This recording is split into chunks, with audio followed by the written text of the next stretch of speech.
Welcome back to the Night Shift, your safe space to talk about UFOs, UAPs, NHI, disclosure, and all the rest of it.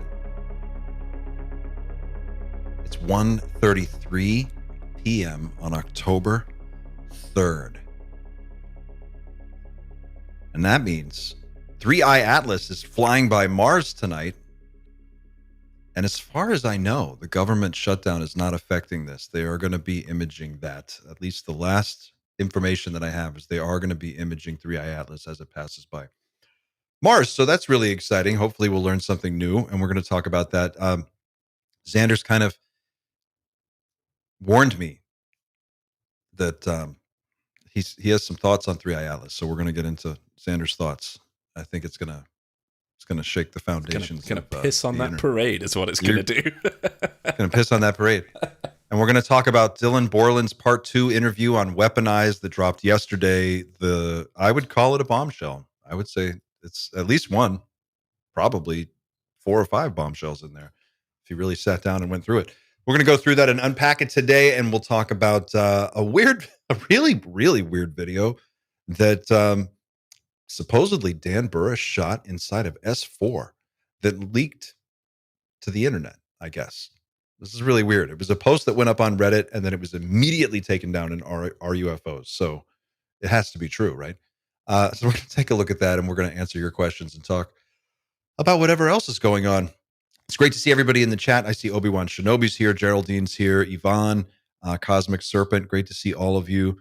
Jeffrey Wheeler. Shout out to our mod squad, Chris Hovord, Brett, Humminbird, and who else? I have to make Humminbird I have to upgrade you to a YouTube mod. And everyone else. It's great to see all of you. Thanks for being here. Xander, how are you doing, man? Doing good. Feeling refreshed after my little break last week. How was your break? Yeah, it was really nice. Yeah. I mean, I couldn't get away from the NHI talk. Like, I literally, the closest bar to my hotel was called Area 51. That's so cool. You didn't know that before you went there? Like, that was just a coincidence? I'd walked past it like 3 times before I'd even noticed. I didn't Did notice it even until, have like a UFO theme inside, or was it just like... No, they didn't go that far. But yeah, Area 52 is here. Chris is here. What's up, Chris? It was a real good vacation. Really good to unwind a little bit. That's awesome. And you still managed to think about UFOs every single day while you spent time. I still did quite a lot of work while I was away as well. I can't step away. Can't step away. We had a cool chat the other day. We were going to do something for Dreamland, and you had a really good idea for a conversation that we wound up not being able to record in time. But do you remember what it was? Yeah, so we were gonna basically do a bit of a debrief on Washington, I think, as well, and just like reassess how things have because the ideas and the conversations that we had, they've matured a month on, like almost a month on.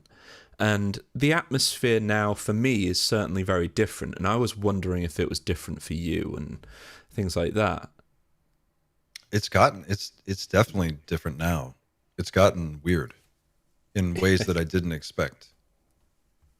The whole thing is different than what I thought it was going to be. Mm. And that's from someone who's been following it since I was like 7, and I'm 45 this year. So, do the math. It's not what I thought it was going to be. How about you? What's your... I'm exactly the same. And things now seem very, a lot more serious now. And I'm trying my best to be a lot more considerate about what I say and things like that.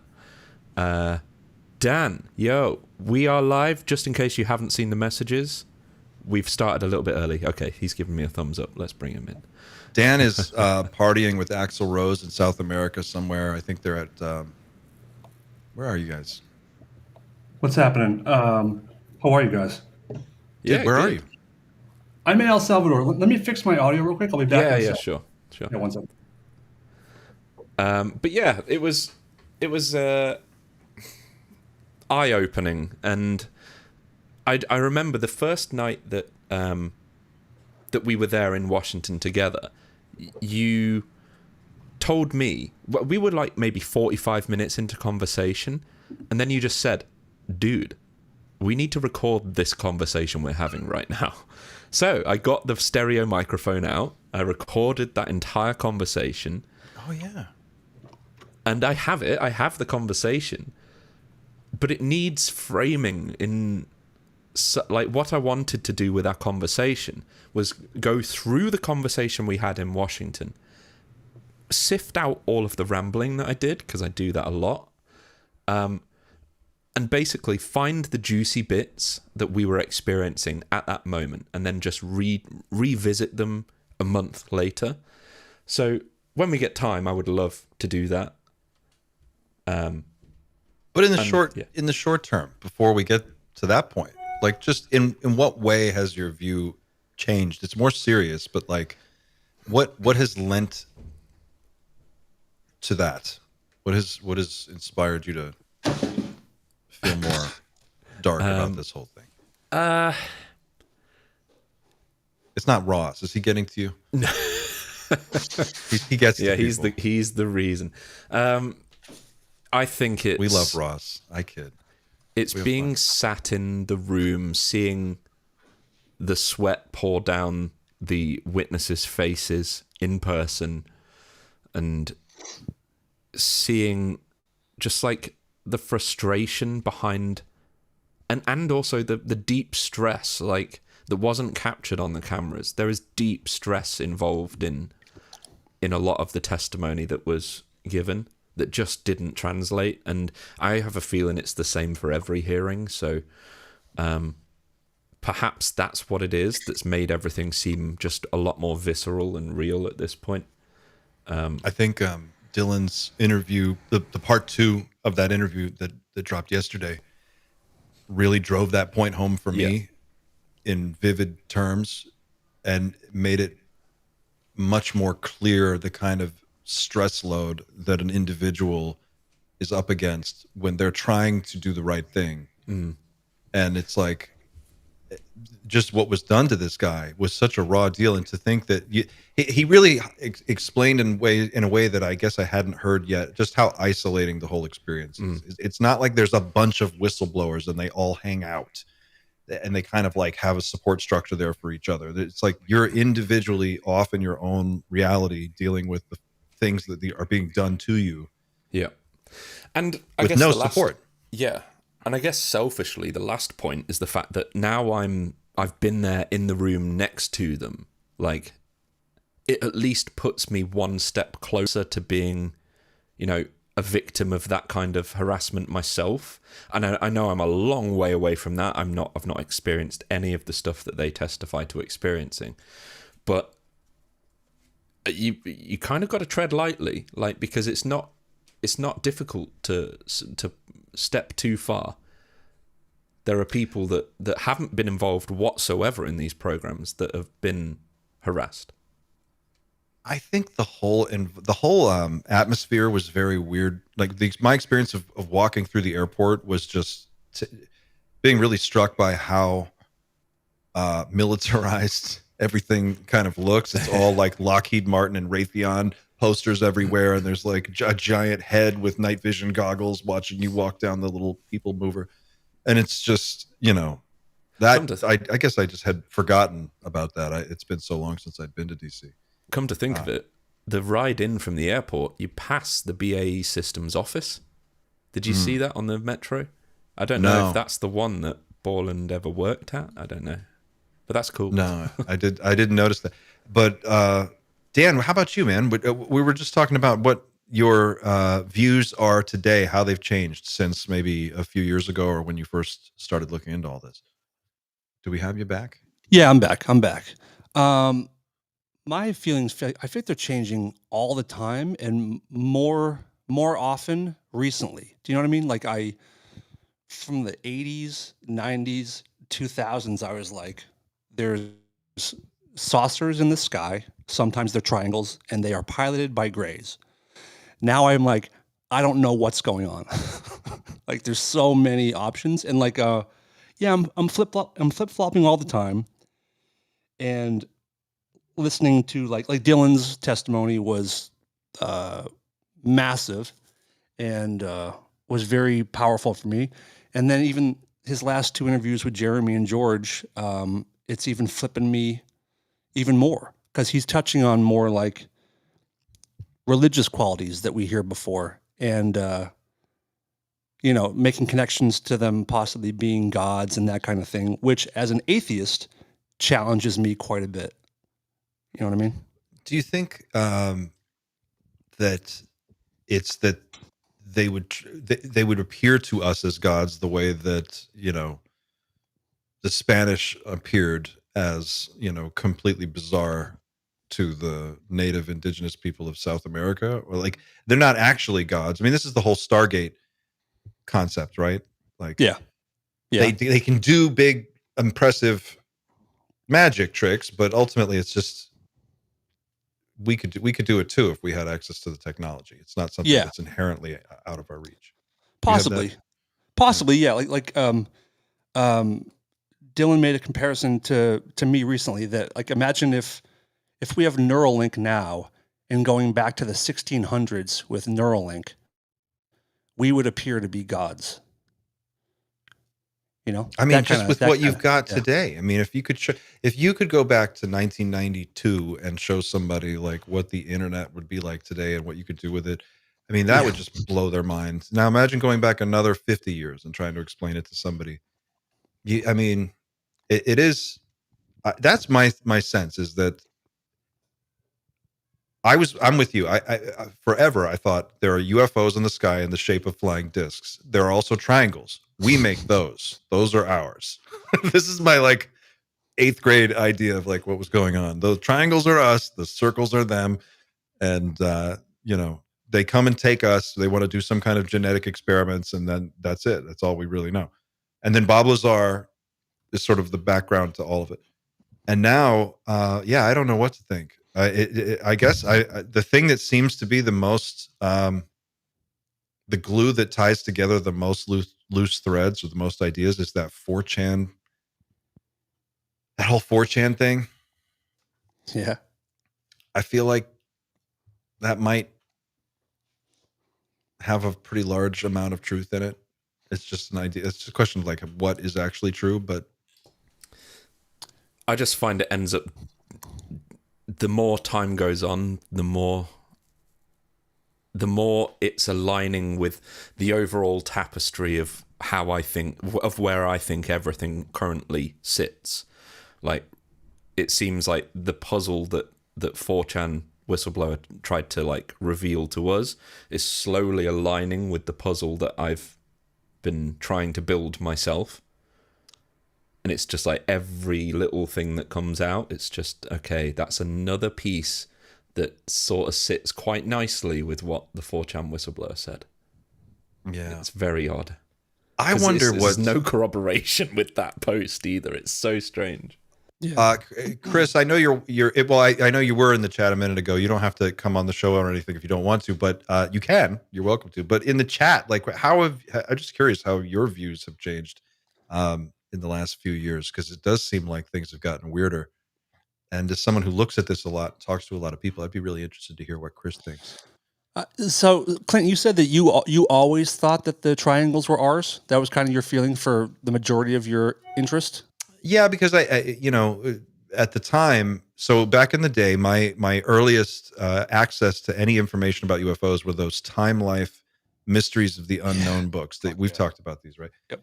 And so like, but I was like 8, so like I couldn't buy Time Life books. It was like I'd watch the commercial about the Time Life book, and like that's it. It would be like that. And so I'd see something that was interpreted through an ad agency that was put together, and then maybe you'd see a movie or something or bits and pieces. But over time in the 90s, as I was getting into high school and going through that period, that's when the internet started to kind of take off. And I was one of the earliest internet nerds, I guess. I mean, not the earliest, but I was definitely that second wave in the 90s. And I just found all the UFO shit I could find. And I would spend a lot of time in the library. And so, but the information was limited and it was kind of all over the place and there was no real consensus. And I think what I walked away with at that time was like some idea of abductions from Bud Hopkins' ideas that, you know, I'd kind of picked up a little bit of that. And then this triangle thing, those are ours. That came from somebody, I guess it was the Aurora. Was it the Aurora Project? Yeah. There was some other super secret plane back in the day that was triangular, but it left this sort of string of pearls configuration, sort of like exhaust plume. I don't know if this makes sense, but it would look like, because the engine was like a pulsed engine thing. And I remember seeing that. It's a very long way of answering your question. Oh, the pulse detonation engine. That's why they had like the donut loops on the contrails. Yes. Yeah, I remember. It's a little smoke ring thing. That was cool. There was a lot of that stuff on Above Top Secret back in the day. ATS, yeah. That's where I lived. And I read Nick Cook's book. What was it? The Beyond Zero Point. And I got into the whole German connection in pre-World War II and the Die Glock sort of bell thing. And then over time, a little bit later on, I discovered Stephen Greer. And that's when I really started to watch these interviews that he was putting out. Nobody else was doing that at the time. And so just started to piece together an idea. But in just the last few years, it feels like we've gotten more information in the last 5 years than came out in the last 20 years before that. But we don't know what's true. There's just a lot.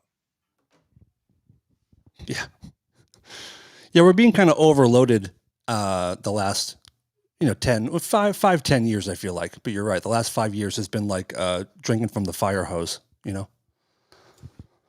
Exactly. Drinking from the fire hose is a great way to put it. Yep. I know. What were we going to say? Go ahead. Nothing. Oh, I thought Xander was going to say. Xander, you wanted to go ahead and take 3i Atlas off the plate for a lot of people. You want to do that? It's such a nasty thing to do it when it's before we get to the Dylan Borland thing. Yeah, you son of a bitch. Where are you at with 3i Atlas? I'm not anywhere with it, unfortunately. Before I say any of this, I sincerely hope I'm wrong at the end of the day. Like, I would love aliens to be in our solar system and all of that. I believe they are. I just don't think they're on what appears to be a comet hurtling through the solar system at a relatively slow speed.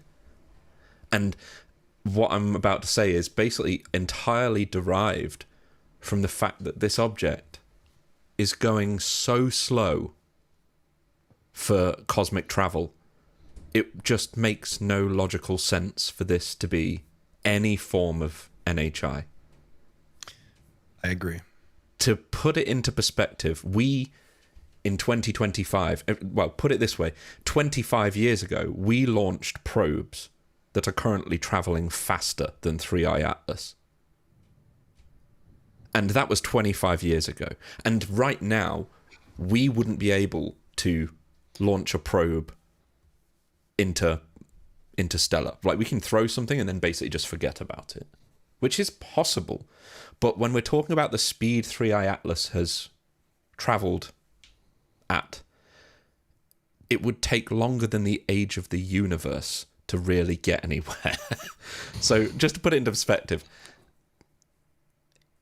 its fastest speed that I think we've measured so far is when it's like doing its little boomerangs close to planets and stuff, and it's going at 68 kilometers per second. Sounds fast. But to get to Proxima Centauri, which is our closest star, at that speed, which is its top speed, not what its actual speed would be at an interstellar rate, that would take 19,000 years to get to the closest star.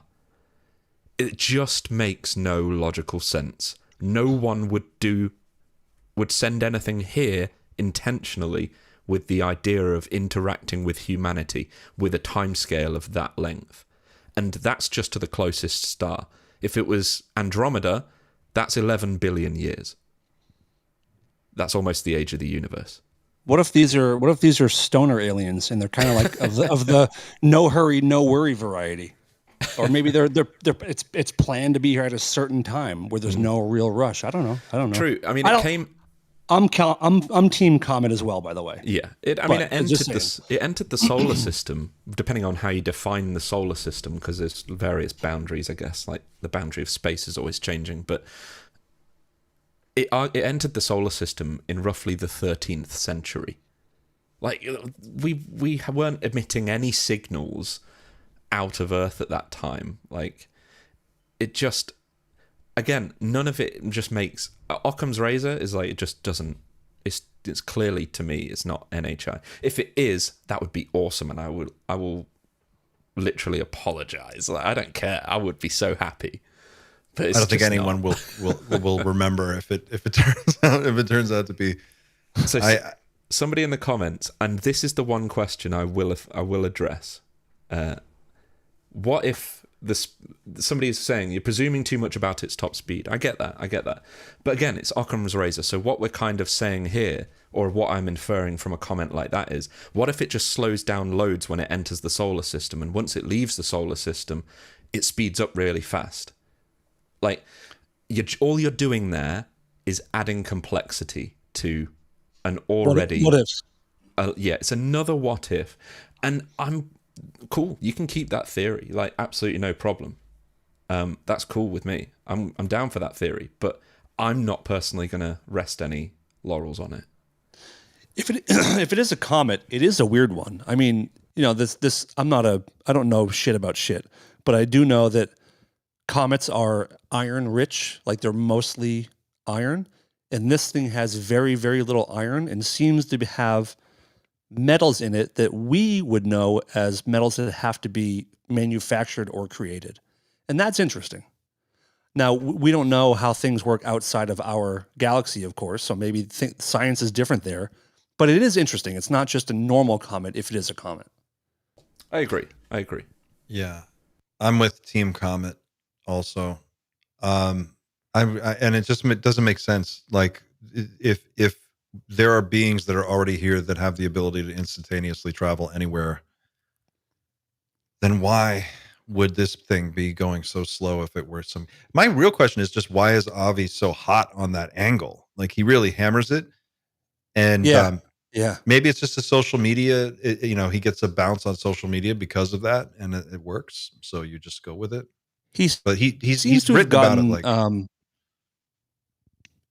Yeah, he seems to have gotten a little bit, I mean, with all due respect, but a little less scientific of late, if you know what I mean. Like making more leaps and jumps towards conclusions rather than just waiting to see what's happening. I'm okay with him saying it could be one of many things, and one of the many things it could be is alien something. But it's not the only thing. It's on a very long list. That's one thing. Which is pretty much what Neil deGrasse Tyson said in just a kind of a snarkier way. But I like that open-mindedness, but I don't see why, unless it is just the social media bounce that you get out of just saying alien, NHI or whatever, and putting that in the title of everything. But he came out with this lobe scale the other day. You saw the lobe scale? I did not, but I like this idea of Avi Loeb, clout chaser. I think that's pretty hilarious. Clout chaser. He wants appearance on reality TV shows. That's all he wants. He's with a whole scale of like how dangerous an object would be based on like how sure you are that it's not natural. And so like from 1 to 10 or from 0 to 10. And he's like, if it's just a space rock and it's not anywhere close to us, it'd be 0. If it's a spaceship and it's on its way to Earth, that'd be a 10. So everything should be classified according to that scale. And it was just a really interesting... I was like, wow, you're taking this all the way. You're really going all the way with this.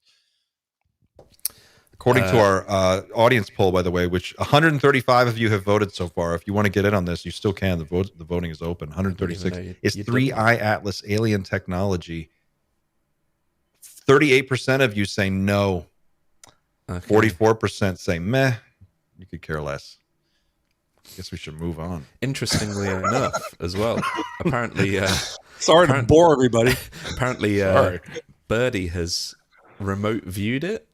I haven't seen this. It's just people in chat are saying. So maybe that's worth a little watch at some point. Oh, I'd be curious to see what... But what she finds. Yeah. Is if it's something maybe we could, I don't know. If she says it's something and then it's not, what does that mean?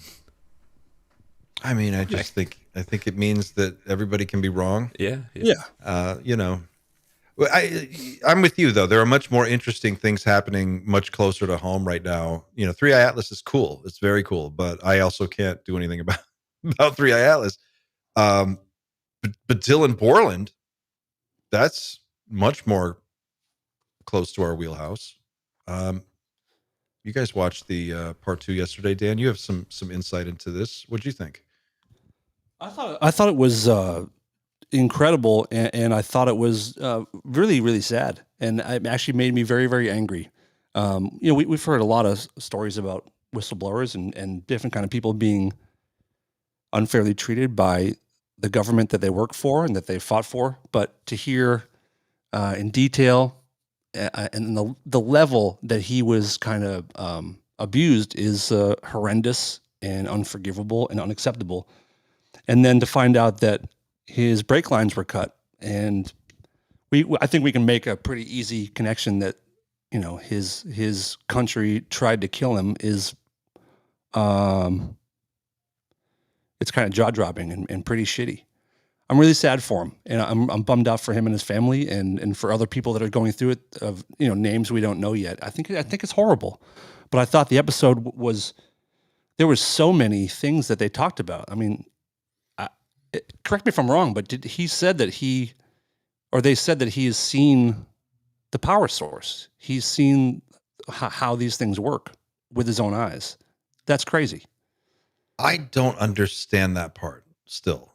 I need somebody to like walk me through that one more time. But well, I think it was a very dense interview. Like there was a lot. There was a lot. Yeah, there was a lot. They MK Ultra'd him. Like completely. he just drops that in the middle of the first 30 minutes. It's like, yeah, then they took me into a room and they made me watch these crazy videos, and it would be like all these crazy images, and then I had to count backwards from 100 by 7, and if I got it wrong, they would blast an air horn and they would scream at me. And then he's like, but then 2 seconds later, after saying that, he's on to the next thing, and he just drops it and moves on. And you're like, wait. Even Jeremy caught it. Jeremy was like, wait, did they fucking MK Ultra you? And he's like, it does appear so. It does appear like that's what happened, or something like that. Yeah. And the whole interview was like that. And then he keeps going, and then he's like, another few minutes go by, and then he's like, and then I walked into the room and my friend and I watched somebody commit suicide. And then I met the therapist, and then I find out my doctor is the CIA guy. And I'm like, whole time I'm just like, I don't know what the fuck is going on? He's like the Forrest Gump of awful government interactions. He's been through all of it. He's been there for everything, it seems like. And his origin story is so all American. He's just a guy who was trying to do the right thing. He's just a guy trying to do the right thing. He's the guy who took the oath and believed in it, and went to work and did a good job and just did his duty. And then they just like ruined this guy. And it does harken back to what Bob Lazar said was done to him. I know that comparison has been made by a lot of people. Mm-hmm. Mm-hmm. And you start to see like, well, maybe that's why Bob kind of just disappeared and doesn't want to go there anymore. I can see it. Yeah, the comparisons between the two guys are not subtle. I mean, they're very, very. There's a lot of comparisons there, a lot of overlap. And the thing I want to know more about, when he was talking about when he supplied, gave 3 drawings to who did he give them to? Was it to his superiors or was it to Arrow? To Arrow. Okay. He said he gave 3 rudimentary drawings to Arrow, 2 of which, one of them was fine, and one of them were classified immediately. And I think he said that the drawings proved that we are not alone. Now that I want to know more about. I don't understand how that could be. Like that is what he said, but I was just as confused by that as you are. Yeah, I want to see these drawings. Like a drawing proves that we're not alone. I don't know. I mean, maybe he just, I don't know. It has to be some drawing. Maybe I interpreted that as it proves it to him, because it would prove to him that the information he's just shared with Arrow is valid, and therefore the source that he got it off is valid as well. So it basically I think it would be interesting for us to see. I don't know whether it would prove it to us, but I think that's how I interpret that as being proof to him. You know, when Jake Barber talked about writing the whole the novel and going through Dopser with it and seeing what parts of it they would redact and say you can't say this bit, because he would basically see that as confirmation that he's onto something. And I think that's maybe a similar situation with the drawings. I don't know. That's just me trying to make sense of it. I got the impression that he was just completely lost inside this like labyrinth of suits and people and offices. And he was like, I'll talk to whoever. Is this good for America? Yes. Okay. What do you want me to sign? And then I'll sign. Yeah. Okay. I signed all that shit. And then it's like, he went into a room with no lawyer. He had no representation. He didn't know what he was doing. And I feel like they got him into a room and they just they found out what they could. They found out what he knew. And then they basically iced him out of everything and said, you can't talk about anything anymore. You're done. And now this guy is literally like penniless, and he's just like days away from living on the street. And he even seemed to sound like he was saying he got shut down like by the ICIG, where they themselves, you know, the intelligence community inspector general said, don't pursue this. Don't talk about this. Yeah. Everything we talked about is now classified, including the shit about your own childhood and your own family and your own whatever, like all that shit. Everything. So I interpreted that section as there's absolutely nothing you can do about this, Dylan. Talking to anybody else is only going to make you, like, it's only going to hurt you.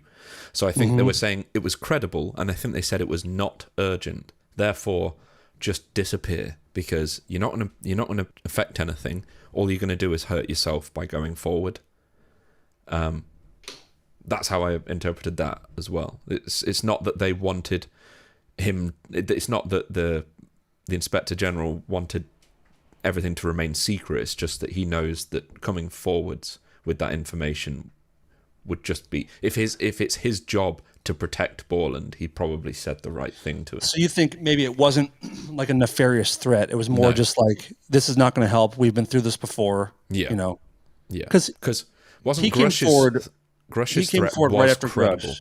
And Grush's was urgent as well, wasn't it?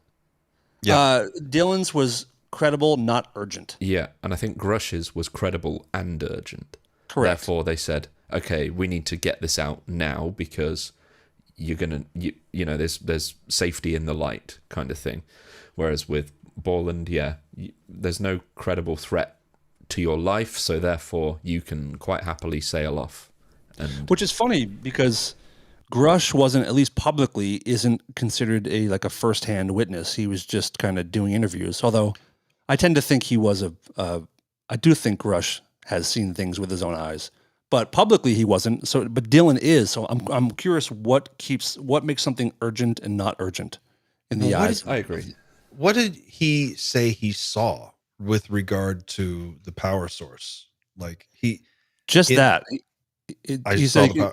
he could draw it, he could explain it, he could tell you how it works. And where does he say he saw it? That's what I don't understand. In the course of his work, or yes, yeah, it wasn't. And did he see it in the first person, or was it like he saw pictures of it or video?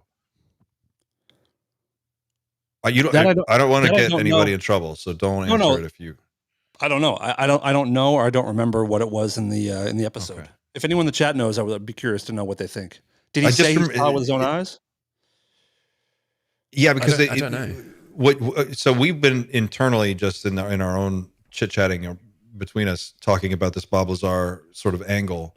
And one thing that jumps to mind is that the power source is very simple, and you can see it on the Project Gravatar website. There's a picture of Bob sitting with a recreation of it. It looks like an Italian coffee maker, You could draw it. If I drew it for you and you knew what it was, you'd know exactly what I drew. Like if you didn't know what it was, it would just look like a coffee maker. But I wonder if that's what we're talking about.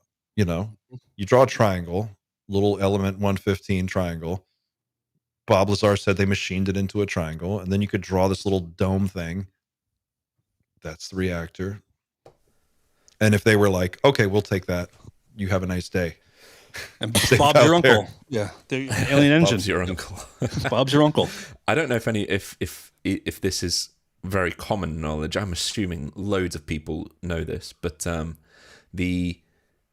I'm doing an episode on the power sources for these craft. Basically, it should be out in the next day or two. Yes. So element 115 is obviously a big part of the UFO lore. So they transported element 115 to Los Alamos to be machined. And they transported it under the name LA-1000, right? I don't know if you remember that. This is what sounds like a grinder profile. This is all Bob's testimony. DC Muscle Wolf. Never mind. Never mind. So yeah.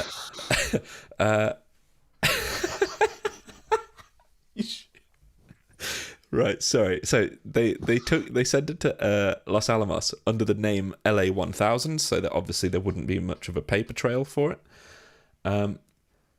Interestingly enough, there is a report from Los Alamos called LA-1000.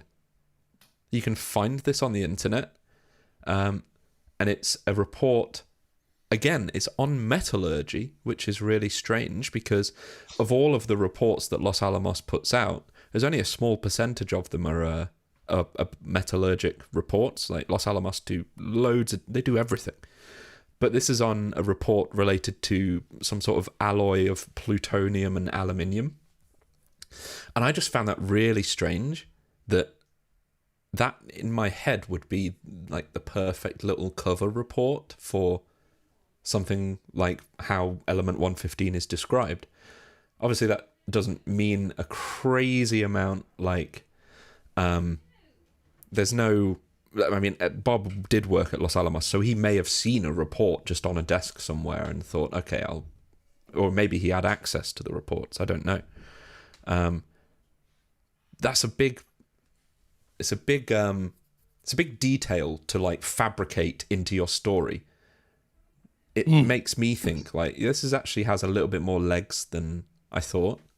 I didn't know if either of you knew that report existed. How did you find it, and where is it located? I Googled it. Oh, did you really? Google. If you Google Los Alamos, LA-1000, let's see. There it is. First result. Project on Government Secrecy, LA-1000. It's a declassified report called Alloys of Plutonium with Aluminium. It was published in 1950. So that's 3 years after Roswell. Mm-hmm. And there is a full PDF of the entire thing. Oh, yeah. I will share my screen briefly.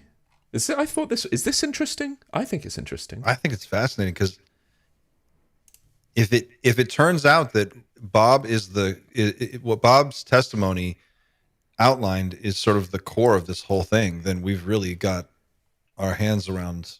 Yep, there's the proof. That's the most redacted page I've ever seen in my life. Look at that thing. Literally. Looks like the Metallica Black album.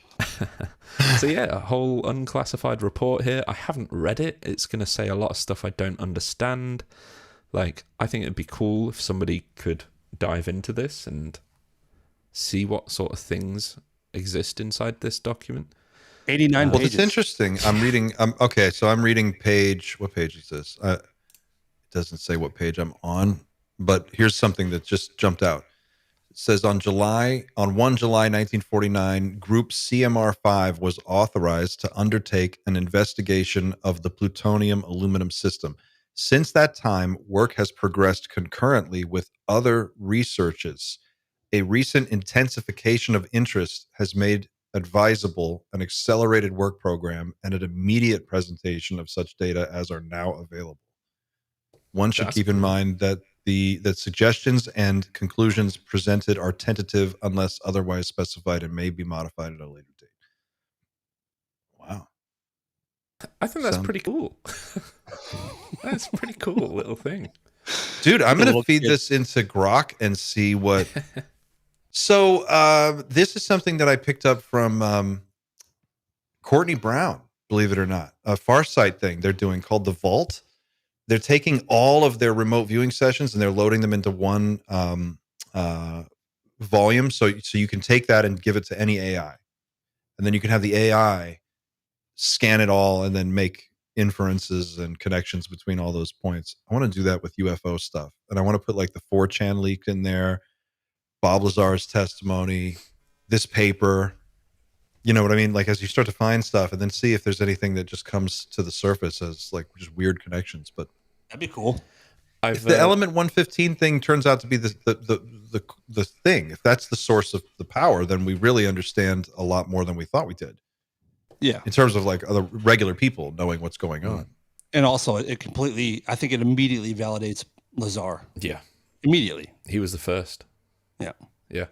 I've put the PDF, the link to the full PDF in our live links section on the Team Night Shift Discord, if anybody wants a little bit of light reading before bed. 89 pages of nerd talk. Pages. Yeah. That's so interesting. Yeah. Grok did a whole thing. I just did a search on Grok and found a bunch of stuff on this. I want to go back to Dylan for 1 second, if we could, because there was something that caught my eye, and I wonder if it caught anybody else's eye. I sent Xander a clip. I did a little edit of like a zoom, a punch in on Dylan's face when George Knapp makes a very specific comment. I want to know if anybody else caught this. Do you have it, Xander? I have it. Just give me a second. Curious your thoughts. You know, we don't really know what they look like. They're so advanced to us. Gods, sure, could be at that level. They might as well be gods. They're so far advanced. It's brief. Again. Yeah. We don't really know what they look like. They're so advanced to us. Gods, sure, could be at that level. They might as well be gods. They're so far advanced. That raised eyebrow. That was weird. Did you notice that when you watched it? So I was dadding at the time, so I wasn't watching. I was just listening, and I remember the statement from George, but yeah, I never saw. That's pretty cool. Yeah, he also at one point in the in the interview, he mentioned the word. He mentioned seeing entities that no one else has really picked up on that either. But he mentioned entities in the interview at some point. Did he say in what capacity he saw them? Like what? Nope. That's what I mean. Is like he drops so many data points, but they're just so fast, and none of them really are connected. Some of the stuff that like I have questions, right? They're just basic, rational, normal questions. He said at one point the whole brake line thing, right? The story is actually I went out, had a couple of beers, then I was driving home. Then I woke up in a ditch, you know what I mean? Like I lost control of my car, and then later the police investigator came to my house and told me your brake lines were cut, but it was a verbal thing. It's not in any report.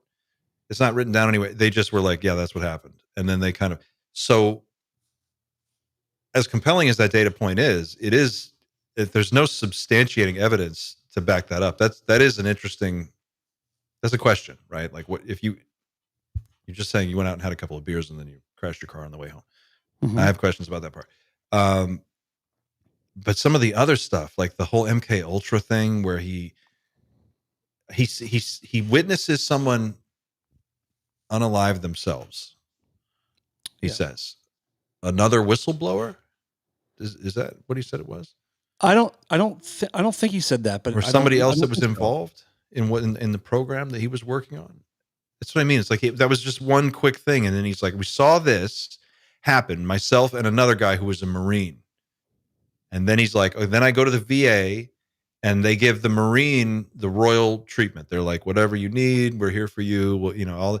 And they told him he needed to get like some kind of therapy, and they put him with a doctor who was a CIA doctor. And then he gets like some kind of MK Ultra weird mind control, Stranger Things, Clockwork Orange treatment, where they're like, and he goes into and he explains it, and then we're on to the next thing, and I'm like, okay, whoa, it's so much. I don't know where to begin with this interview, and I missed some of the other stuff because I was doing the same thing as Xander. I was kind of in and out of the office that day, so I didn't catch every single thing, but it just sounded like this guy's been on their radar for a long time. That's the impression I got. Yeah, I mean, this all is not this like a recent thing. This happened what, early 2012 is when his stuff started, right? That's what I understand. Yeah, but and I was wondering if the unaliving thing was maybe when he was active duty and it's just something he saw like in the field. I didn't know if it was something, but if it happened when he was like at his job, at Langley or whatever, or somewhere else, that's a little bit even more shocking. Well, he talks about it in part one. He said the drone program has the highest suicide rate of any program that you can work on, or at least it did at one time, because of the psychological stress of people getting to know their targets. Like for months, they would just watch these people, and then one day they've got to like take out this building, and they know there's like kids in there and stuff, or whatever. Like he explained that quite well, and that made sense to me. So I'm assuming that the person that he was referring to in part two is somehow tied to that. That's interesting.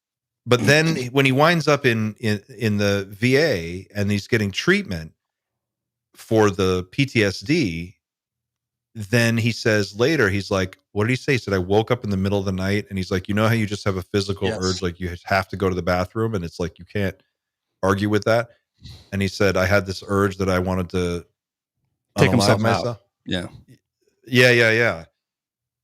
And then he's like, but I knew but I'm a Catholic, and I knew that that's not right. So somehow he self-corrected. He wound up at another doctor, and the other doctor was like, you got to get away from. It's a lot. It's a lot. I think he went to a different psychiatrist, and that psychiatrist said, they're messing with you, and then they tried to put him on more medication. Like, the problem is you need more of the medicine. So basically, they're trying to push him to like really do it. And then speaking to his therapist, the therapist said, you need to do whatever you can to survive this and get through this, because they're trying to mess with you. Just stay as strong as you can and get through this, and we'll figure it out. And then I could be wrong. I think that therapist then quit their job because they didn't like being a part of this. Yeah. He said that person left, and he in protest. And Dylan gave credentials of that person, so we know who that. Well, someone knows who that therapist is too, so they could maybe speak to it at some point. Yeah, that was really that was a weird one. It's so dark. It's so dark. It's so dark. All of it.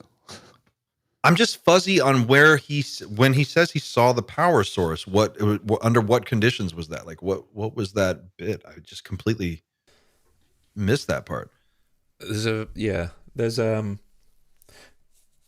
also interested to what degree his knowledge of families being of interest is the result of his work, or potentially the result of his. I believe he's always had an interest in UFOs and UAP. So like we know about like the whole Bledsoe chosen family sort of idea. But so does Borland, and I'm wondering whether that's due to him being exposed to some information, or whether or not that's just because he's got a general interest in ufology as well. I that's a question that I have personally, and we're just asking questions without knowing any of the answers right now. So if anybody else has got some great questions that's our job answer tonight. Yeah. This is a question-heavy show because it's a very weird topic. That's all we have, and ideas. Yeah. I think the hope is that these guys maybe watch these shows to some degree. So maybe they see these questions and maybe they answer them going forwards. Like, these are the kind of questions that I think about, and I think it's some of the questions that a lot of the audience thinks about. And sometimes they're really simple, silly questions, like in the grand scheme of things. But that they might only seem silly to the people that know because they know. Like, it might seem obvious to them, but it's not obvious to people on the outside. So I think if we have any questions, we should just ask them. Even if there's no answer right now, it might influence there being an answer in the near future. 100%. I totally agree. I think he even kind of, without directly saying it that way, he kind of said that. He said that he was watching from afar as all of these other whistleblowers were coming forward, and he said he was watching the UAP disclosure movement do its thing, and it worked. It inspired him to come forward and be a whistleblower, and just the fierce resistance that he got when he finally decided to do so is almost insurmountable when you have to really think about all the things that he was up against. But he was saying basically that it works. The fact that people support this and they're pushing for it. And he said he lurked in, they almost said the subreddit. I think it was Our Aliens or Our UFOs. I don't know. I can't say for sure, but it's one of those. And he said that he was lurking in one of the subreddits and he was paying attention to the conversations. And I mean, we know that some percentage of this is true.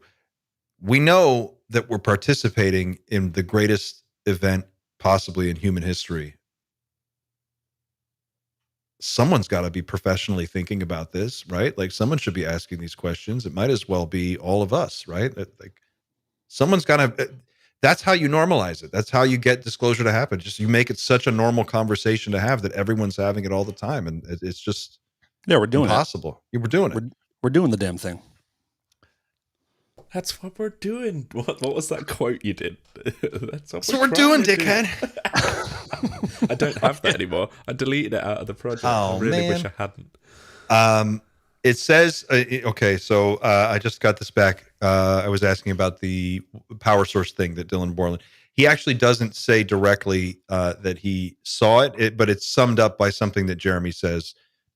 Quote, you testified to the operational UAP that you had direct close proximity to, which is the triangle, as well as the other aspect of what you came to understand about the legacy program, the reverse engineering, where it's housed, the power source, what it looks like. And then Dylan says, I would testify to anything and everything of importance to our Congress, to the legislative branch. So that's what that mention was. There was another cool part in that episode where he was,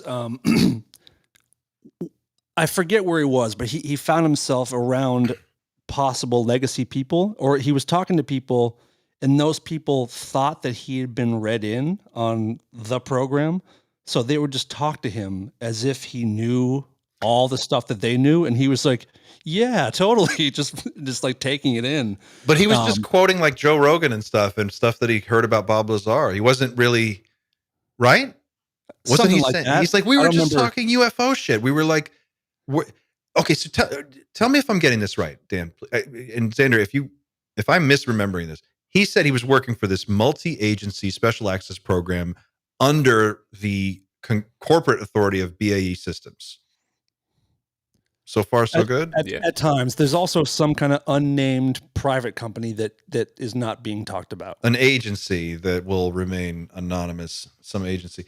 But more or less, he was working with a bunch of other people on what he says ops floor. So I'm imagining an operation floor with lots of computers and desks and people moving around. And, like he said, it's a lot of people, a lot of different departments, different agencies, and everybody's on their computer and it's boring. And he's like, these are 16-hour days. We're working like 6 days a week. It was hell. I'd been there like 3 years and I was going out of my mind. And then he says, we would just talk like late at night about bullshit. We would just talk about anything just to stay awake.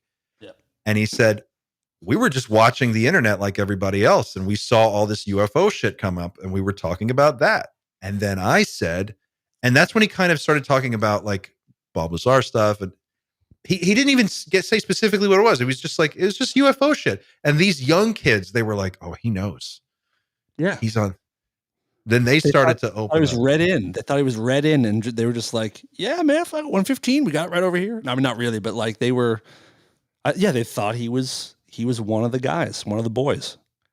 And then George Knapp clues in on that and goes, "So you were in this same place with a bunch of other people that were also involved in some part of the program in one way or another?" And he goes, "Yeah."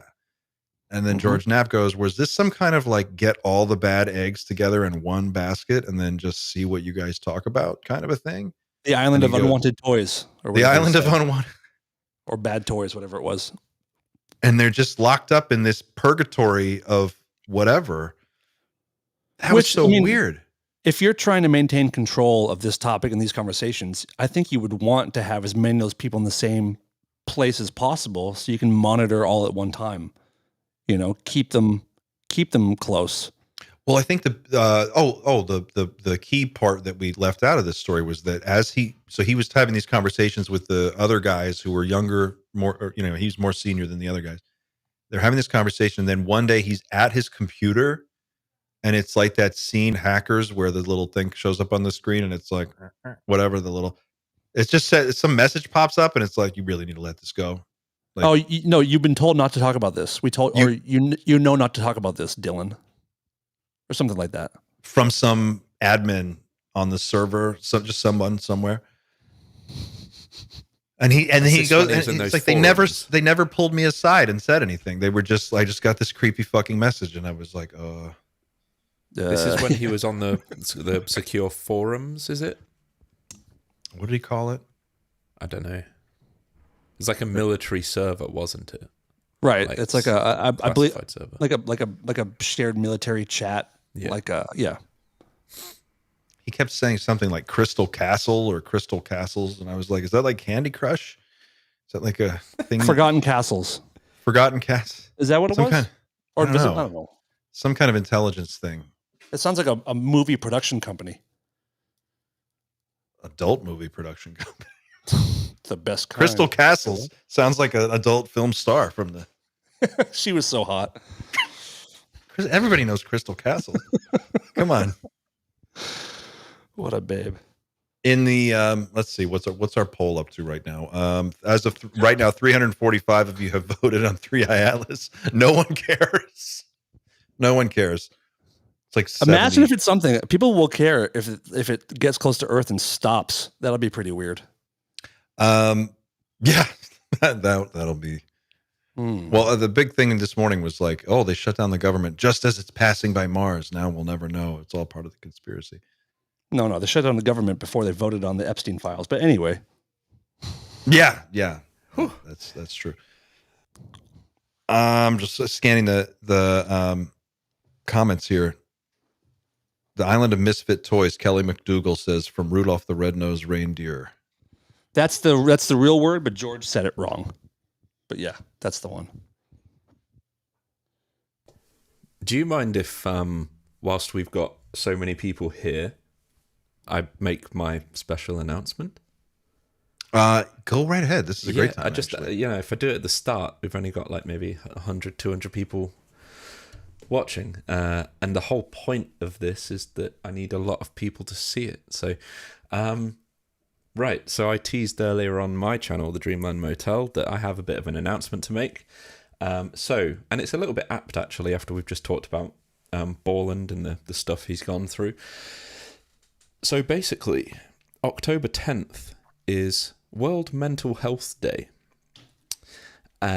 So given the fact that the Dreamland Motel is literally a channel that's supposed to, be a place of rest, reflection, it's about, finding a community and things like that. So I think a fundraiser actually sort of extends the spirit of the channel into real life a little bit more. So October for the Dreamland Motel is basically one gigantic fundraising month, and we're going to be donating all of my YouTube revenue to Mind, which is a mental health charity here in the UK.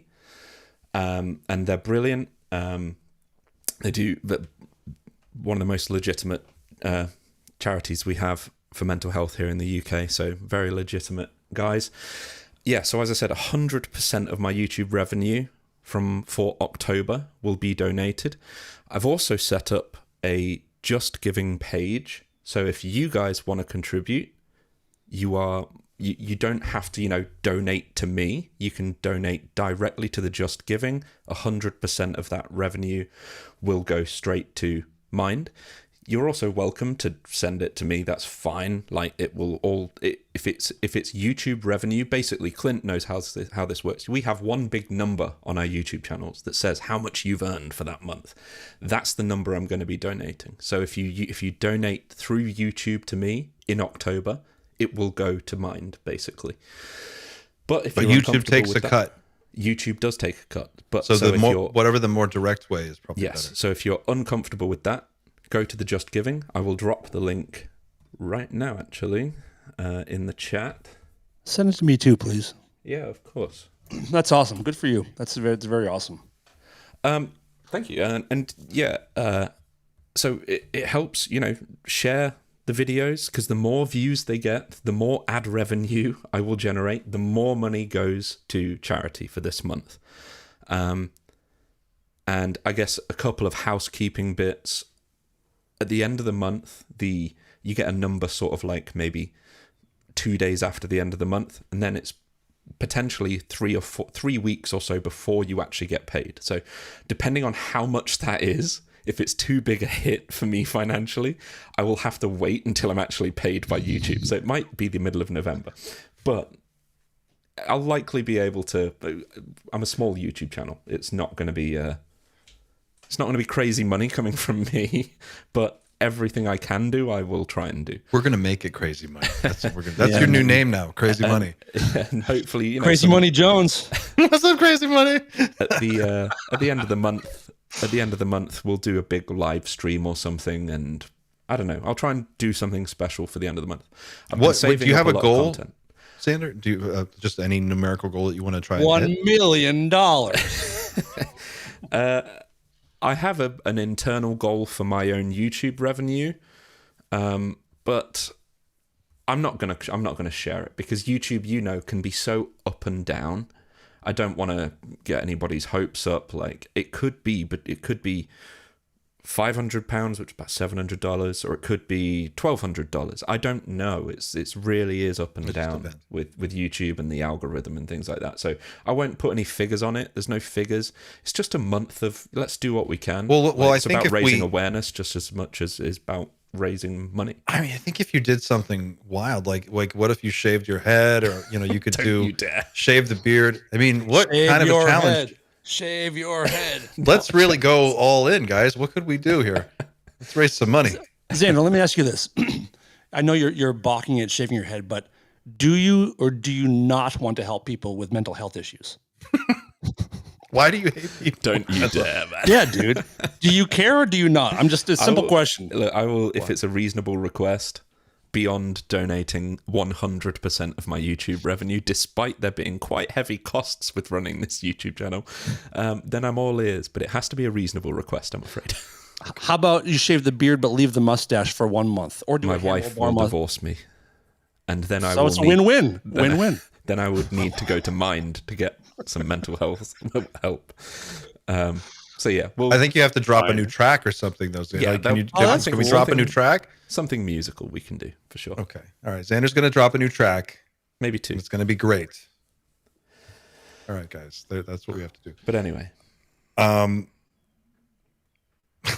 these comments I have to leave. are bad. I need to leave in a couple of minutes. Just a heads up. Okay. Brett says he'll shave his head, so I'll shave my head and my beard. So Brett's in. Okay. Same. All right, so can we take a look at this crazy video from Dan Burish? I want to share with the people this really wild clip that Sure. Do you have it? I don't. I thought I sent it to you. Didn't I send it to you already? Hang on a second. If I didn't, then I apologize. Is it the YouTube one? It's a YouTube link, and it's okay. All right. Marcy. Okay, so let me explain what's going on before you hit play, because it's going to be Sarah Brightman's Phantom of the Opera. So we can't listen to the volume, but I love Sarah Brightman. Obviously, right? It's supposedly this was posted on Reddit in Are Aliens or Are UFOs? I have to check. I had it pulled up here, but it was pulled down almost immediately. And someone posted this video and they said, what's the deal with this video supposedly shot inside S4? And that's all I saw. I didn't realize there was a Dan Burrish connection until I clicked it. And then I looked at it, and it's Dan's wife, Marcy's YouTube channel. And it's a really weird video. It's super weird. It's just, go ahead and show it. I don't know what else I'm going to say, but. Oh, Dan's going. See you guys later. Love you all. Bye, Dan. See you later, mate. All right, let's check this out then.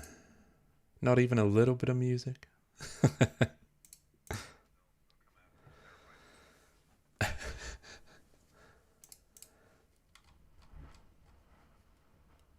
I'll see if I can. Oh yeah, you go ahead. So now, as we're watching this, now imagine you're listening to really loud Sarah Brightman. That's all this is. That's all the music is. That they say in the beginning that they.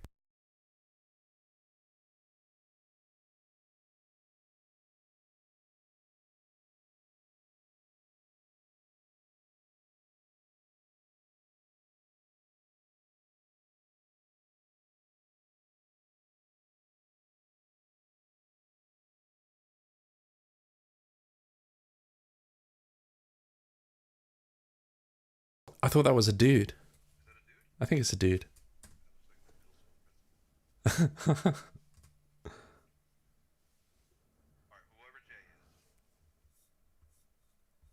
Apparently they can't hear Clint here. Oh, you can't hear Clint. Sorry. Now they can hear you. Apologies. We should start that again. Oh, okay. So let me just walk you through what I know so far. Oh, we've had Chris join us. Ramsey. Hey, Chris is here. Oh, Chris, do you know anything about this video?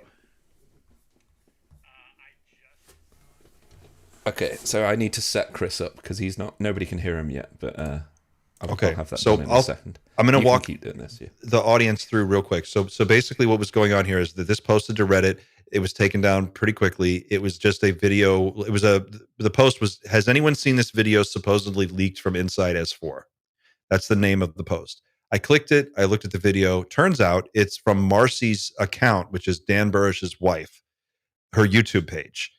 And then it's this weird video where they say in the beginning, we've reduced the resolution by 70% for security reasons, and we took out all the sound. So the music is just Phantom of the Opera playing really loud. They're saying, what happened to the electronic sensors? All the stations should have been buzzing. They're walking down this really long hallway. Now, watch this part. This is really weird. Impossible, you say. Supposedly, they're getting through security, and they're smuggling a camera in. You forgot. We do the impossible. Look at this hallway. And we employ the best squirrel in the world. And then they have a little squirrel cartoon with an MJ-12 on his lab coat. And it looks. Sorry, I don't understand. Siri's talking to me. The whole video is about 2.5 minutes long. The next time we play Rock Around the Clock, these messages are super weird. Listen faster, or we'll keep showing more.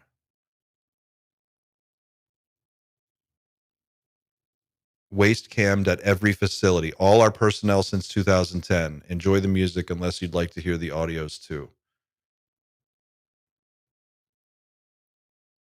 Dan and Marcy will never allow tyranny, thanks to Sarah Brightman for Phantom of the Opera. I don't think that's how digital rights management works, but at least Dan tried to do the right thing. Eagles disobey, 2012. It's okay. He's reserved all rights. It's all fine. But yeah, we can welcome Chris Ramsey onto the show, ladies and gentlemen. Ladies and gentlemen, Chris Ramsey, welcome, man. How are you doing, buddy? Yo. Good. How are you? Doing great. That's an interesting video. Yeah, it could be a Costco, or it could be S4. We're not sure. Yeah, it definitely has the watermark of like Dan and Marcy type editing. If you go to Marcy's, about Marcy's channel and all that stuff. It's do you know about this? I've looked at a few of their videos through Eagles Disobey, but I actually haven't gone through the channel's videos. So Marcy has a YouTube channel with like veiled, bizarre videos that seem to speak in code. It's almost as if they're communicating to someone. I don't know if this is schizophrenia or actual, coded discussions, but there are videos like one of the latest videos is her and Dan standing there, and he's and she's like holding a bottle of Crush, and she's like of like soda, and she's like, we had a great time at the gathering at the bunker, and what a great Crush, I mean soda party, like this. And then Dan just kind of goes, and then like that's the whole video, and you're like, who is this for? Like, does she not know about the unlisted mode on YouTube? Like, Well, that's for you, man. yeah. Well, I if you ever look it up, like, I mean, it's really crazy. And then obviously, yeah, it's linked to Eagles Disobey and that whole thing as well. Do you think the shout out at the end was for Brian and Rachel? You think Brian Jackson? I don't know. Well, the video is That's a good 13 question. years old. Oh, is it? Yeah. I sent it's it to old. Brian, and I asked him. I was like, Brian, do you know what this is? And he goes, yeah, I've had this up on my website for a long time. He's like, I don't know what it is either. He basically said it could be the inside of a Costco, or it could be Yeah. S4. It does sound like a veiled threat as well. Right? Like, but pretty overt, actually, of them being like, if you don't want more of this out there, like, we won't stand for tyranny type deal. Well- It sounds like they're trying to keep themselves alive or like out of harm's way through, this idea of exposing more, audio as well. And I don't know.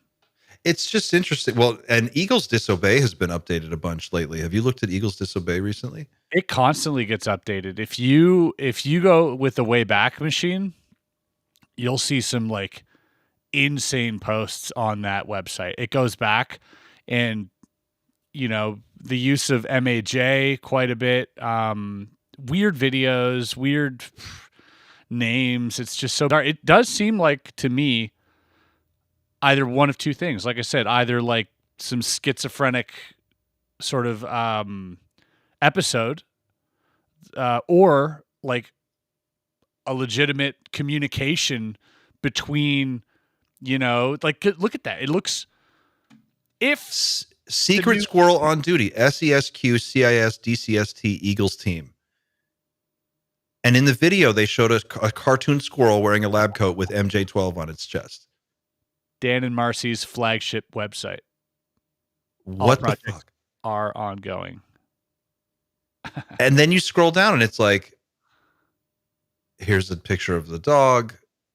A man will walk into hell with both eyes open, but even the devil can't fool a dog. Click here. Okay. What's the worst that could happen? Don't click And it. Don't click it. No, I'm joking. You can. I've already clicked it. Screenshot. It's just music. They have this thing with songs. I am with you. I think it's some kind of weird coded spy shit. I think it's like some forgotten languages level of weirdness that I'll never understand. I mean, I found Marcy's email, and I've reached out, and I was like, hey, let's get him on the pod. Let's go. If anybody can do it, you can.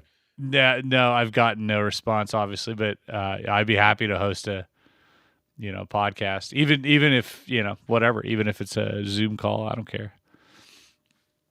How has your view changed of UFOs over the years that you've been looking into it, and I guess maybe more in the last few years?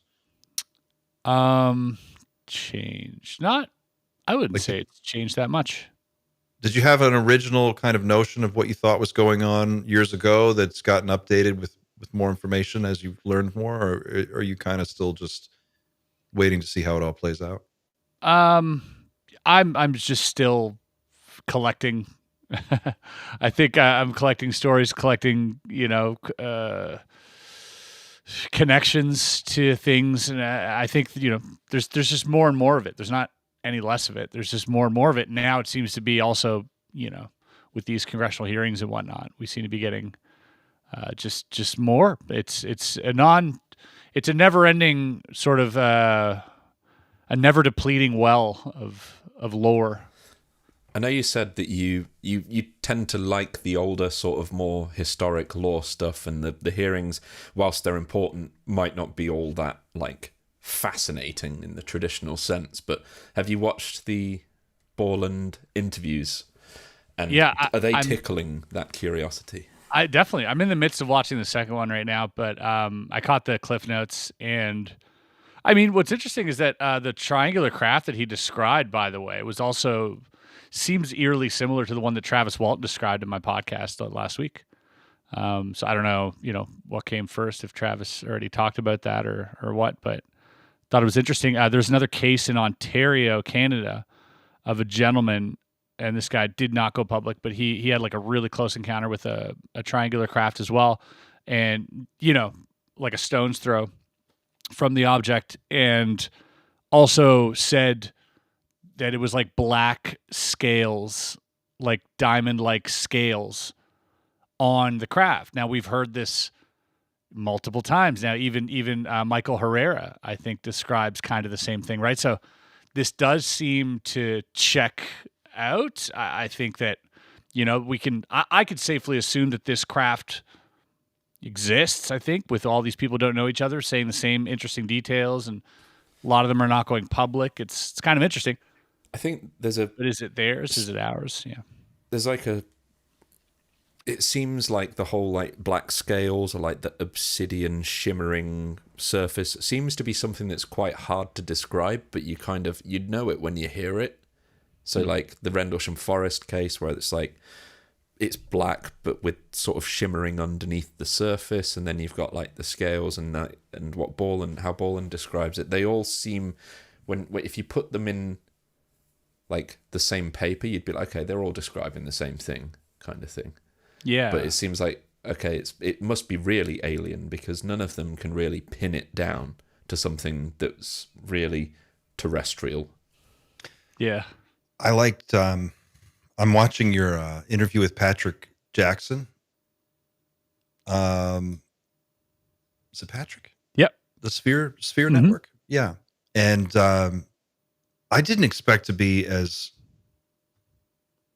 into that idea as I am, but the more I listen to him talk about it, the more sense it makes. Yeah. That's a really interesting one.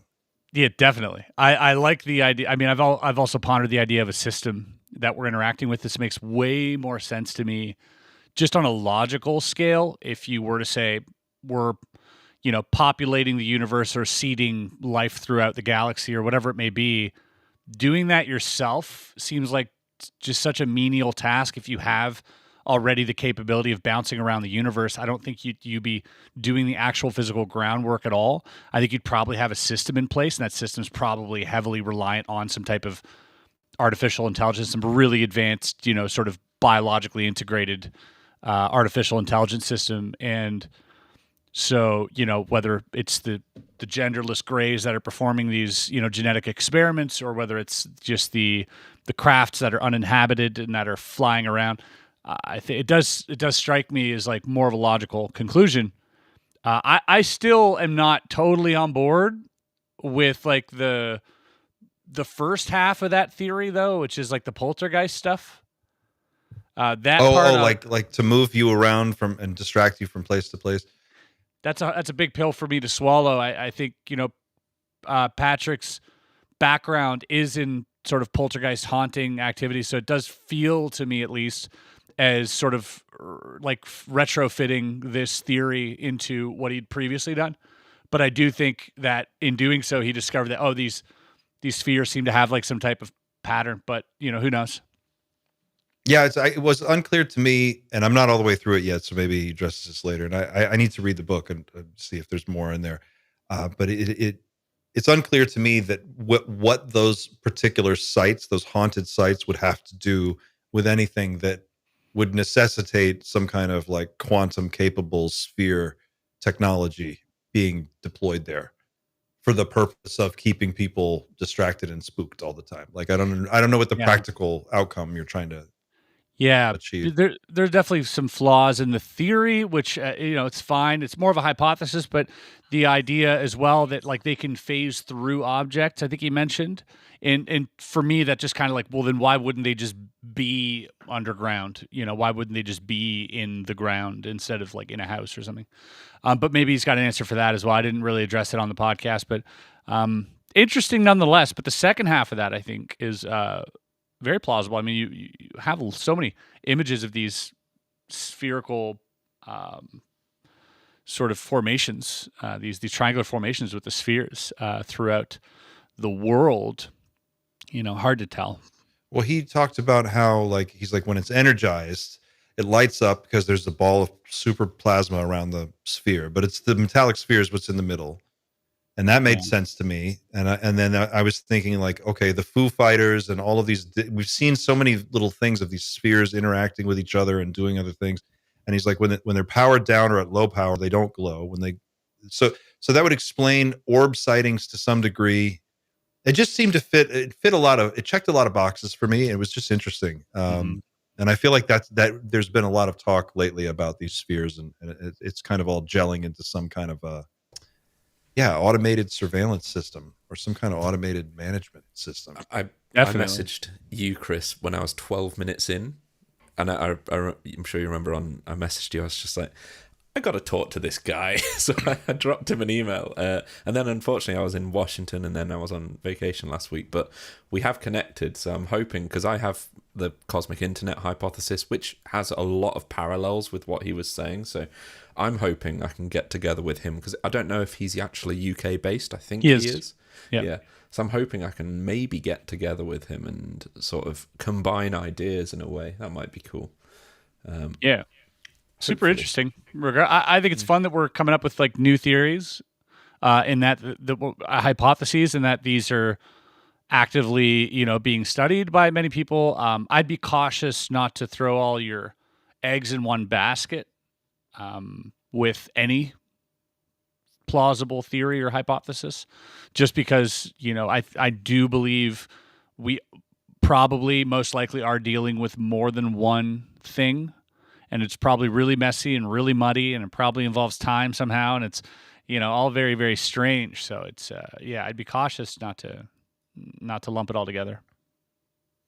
Yeah, I feel like it's more than one thing as well, and it's more complicated than just one. There's no one simple explanation that explains it all, but I do think to something Xander was saying earlier. Xander made this great point about how like the closer you get to the middle, or the closer you think you're getting to it, the darker it seems to get. Like we really don't have an idea of distance, but there's a sense of temperature. It gets colder the closer you get to the middle, and people get weirder and they talk less. You know what I mean? It's just like weirdness there. And I wonder, like, do you feel with regard to the cover up, do you get the sense that it's going to be resolved ever? Or is this a catastrophic disclosure thing where we just kind of find the truth out? I think aliens and UFOs are not the most interesting part of all this. I do believe there's a time component to this, and I don't mean to say like a machine or the capability to travel back on a linear time scale, but I do believe that there is some type of either monitoring, manipulation, or at least just observing of time in some way. I think that's probably the deepest and darkest part of all of this. And I think to an extent, I would also argue that maybe a lot of this other stuff is just misdirection. Really? I mean, I would argue that maybe a lot of it is, not all of it, but maybe a lot of it. Yeah. I feel like that could be, yeah. Like, what gives you what makes you feel like it's a time travel centric thing? Like, where do you get the sense that I would be careful not to say time travel. I would definitely say sort of metric engineering in some fashion or form. I think there's very, very high end physics going on here, obviously.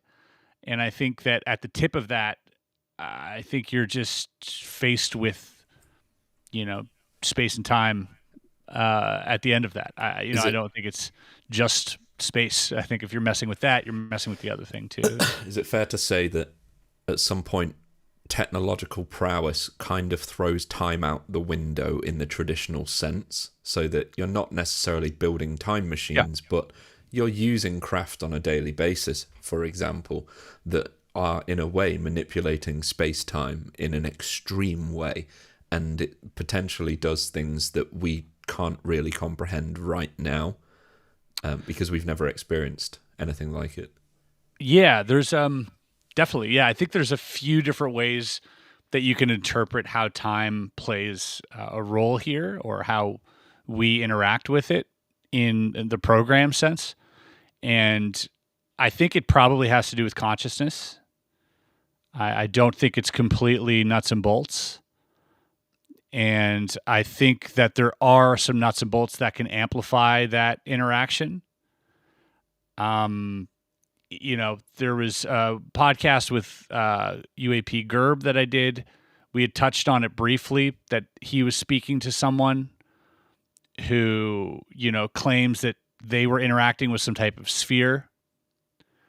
And, it would have some type of way of allowing him to peer into time, not unlike looking glass type technology.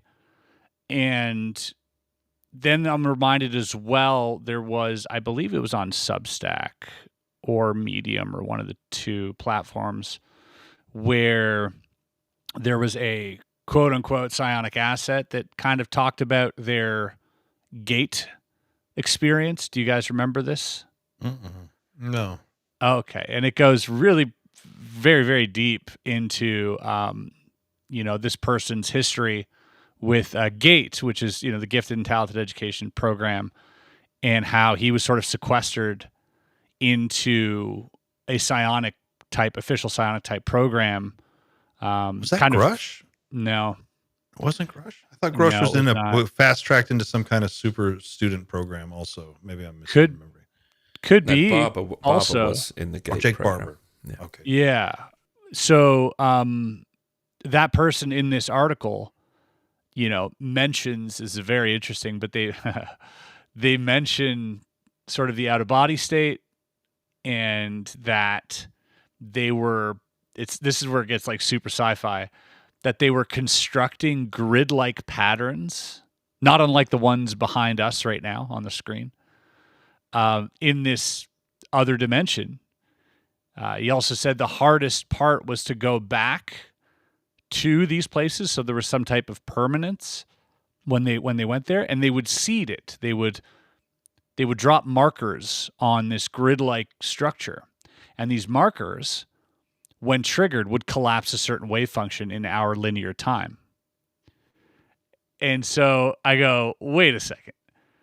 Are we seeding reality? Is that like the darkest part of the program, is the fact that we can, through intention, collapse waves, and it's not random like we thought? And that, there's this whole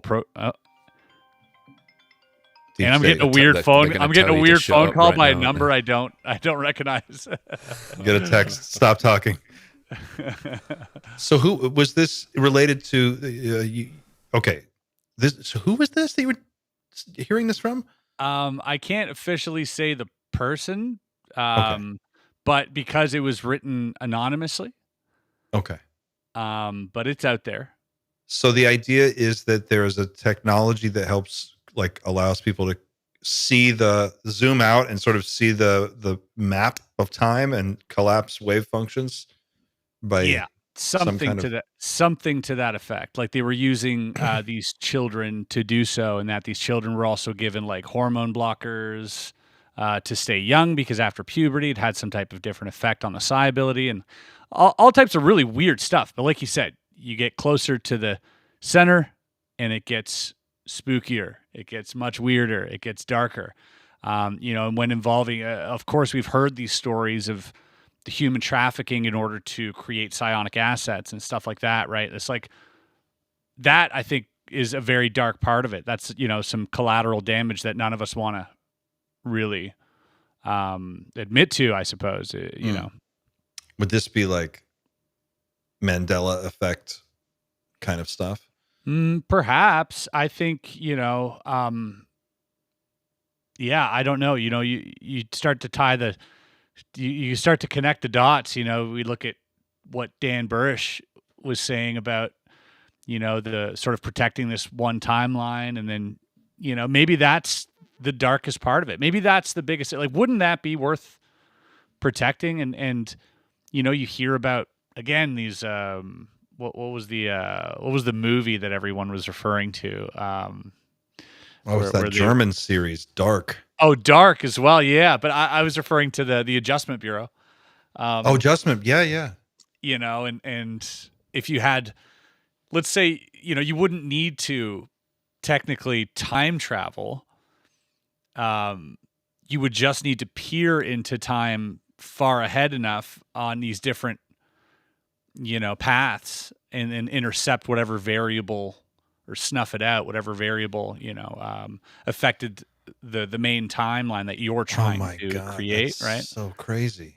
But then say you had this, and then all of a sudden you're showing up, you got Men in Black showing up after, nothing's been reported. Like they're already there. They're like knocking on the guy's door in Iran, like the night after this incident. They're American. You're like, how did you know about this? How did you get there so fast? So I don't know.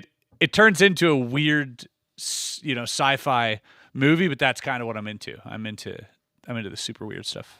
I like the super weird stuff. I think the time travel, that side of it starts to make me wonder if it is something as simple as like we're in a simulation and we're on the cusp of figuring out that we're in a simulation and they're watching us. Like, so when they come, it's like in Total Recall where Schwarzenegger's in the thing and the guy shows up and he's like, if you take this pill, you'll wake up and you can go home. I feel like that's it. Like a lot of the stuff that we see is like maybe they're peering in to this particular line in the simulation. It just seems, it does get super weird. And Dan Burrish did talk about, was it the Yellow Book or was it the Einstein-Rosen bridge, the ESBs? One of them let you look into the future and see possible Yellow Book. That was the government's, the one that was gifted to the government. And supposedly, the more that unravels, the more I'm actually starting to believe that was a thing. Yeah, I think one of the craziest aspects, but I really do I'm starting to think that was actually a thing. Legitimately, Dan Burrish is either the weirdest. He's like Andy Kaufman level performer.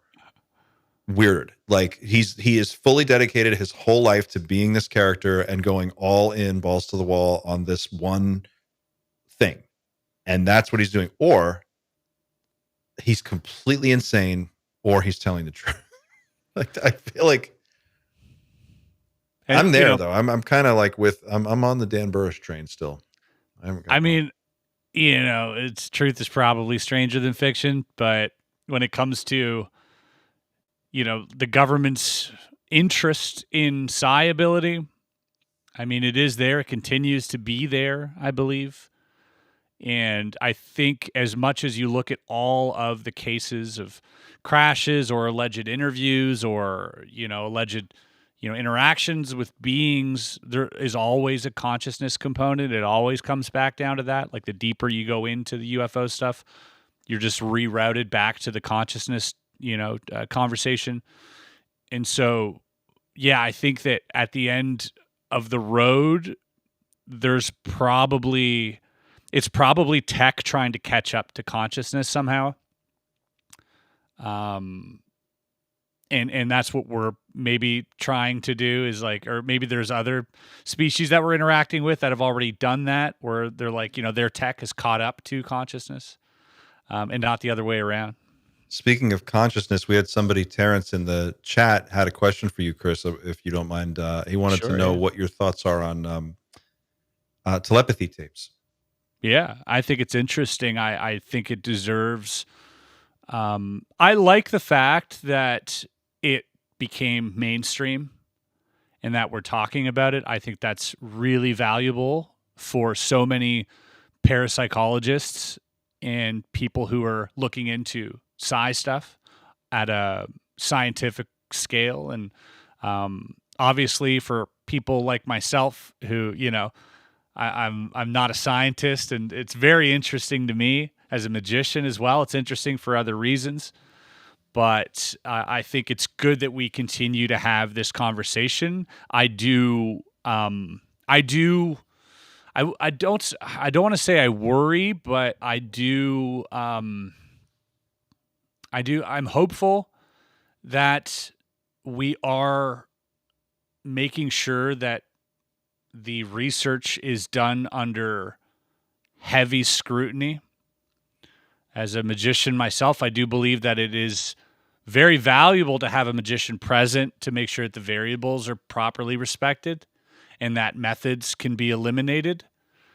Because as you might know, like I can fool a Stanford scientist without having a Stanford degree over and over again, all day long, like without a problem, And so I do suggest at least that there is, someone who has a little bit more knowledge in trickery to be present, because I do think that provides an extra measure of security, for the tests. You were on stage for some of the stuff that happened at the Psy Games, right? Mm-hmm. As someone who was there watching it, did you see anything that really blew your mind and that made you feel like, oh, there's definitely something here? I can't say that I did. I saw some things that appeared to be very incredible. I can't say that, I again, I'm very cautious about this because I don't want to throw a wrench in the process.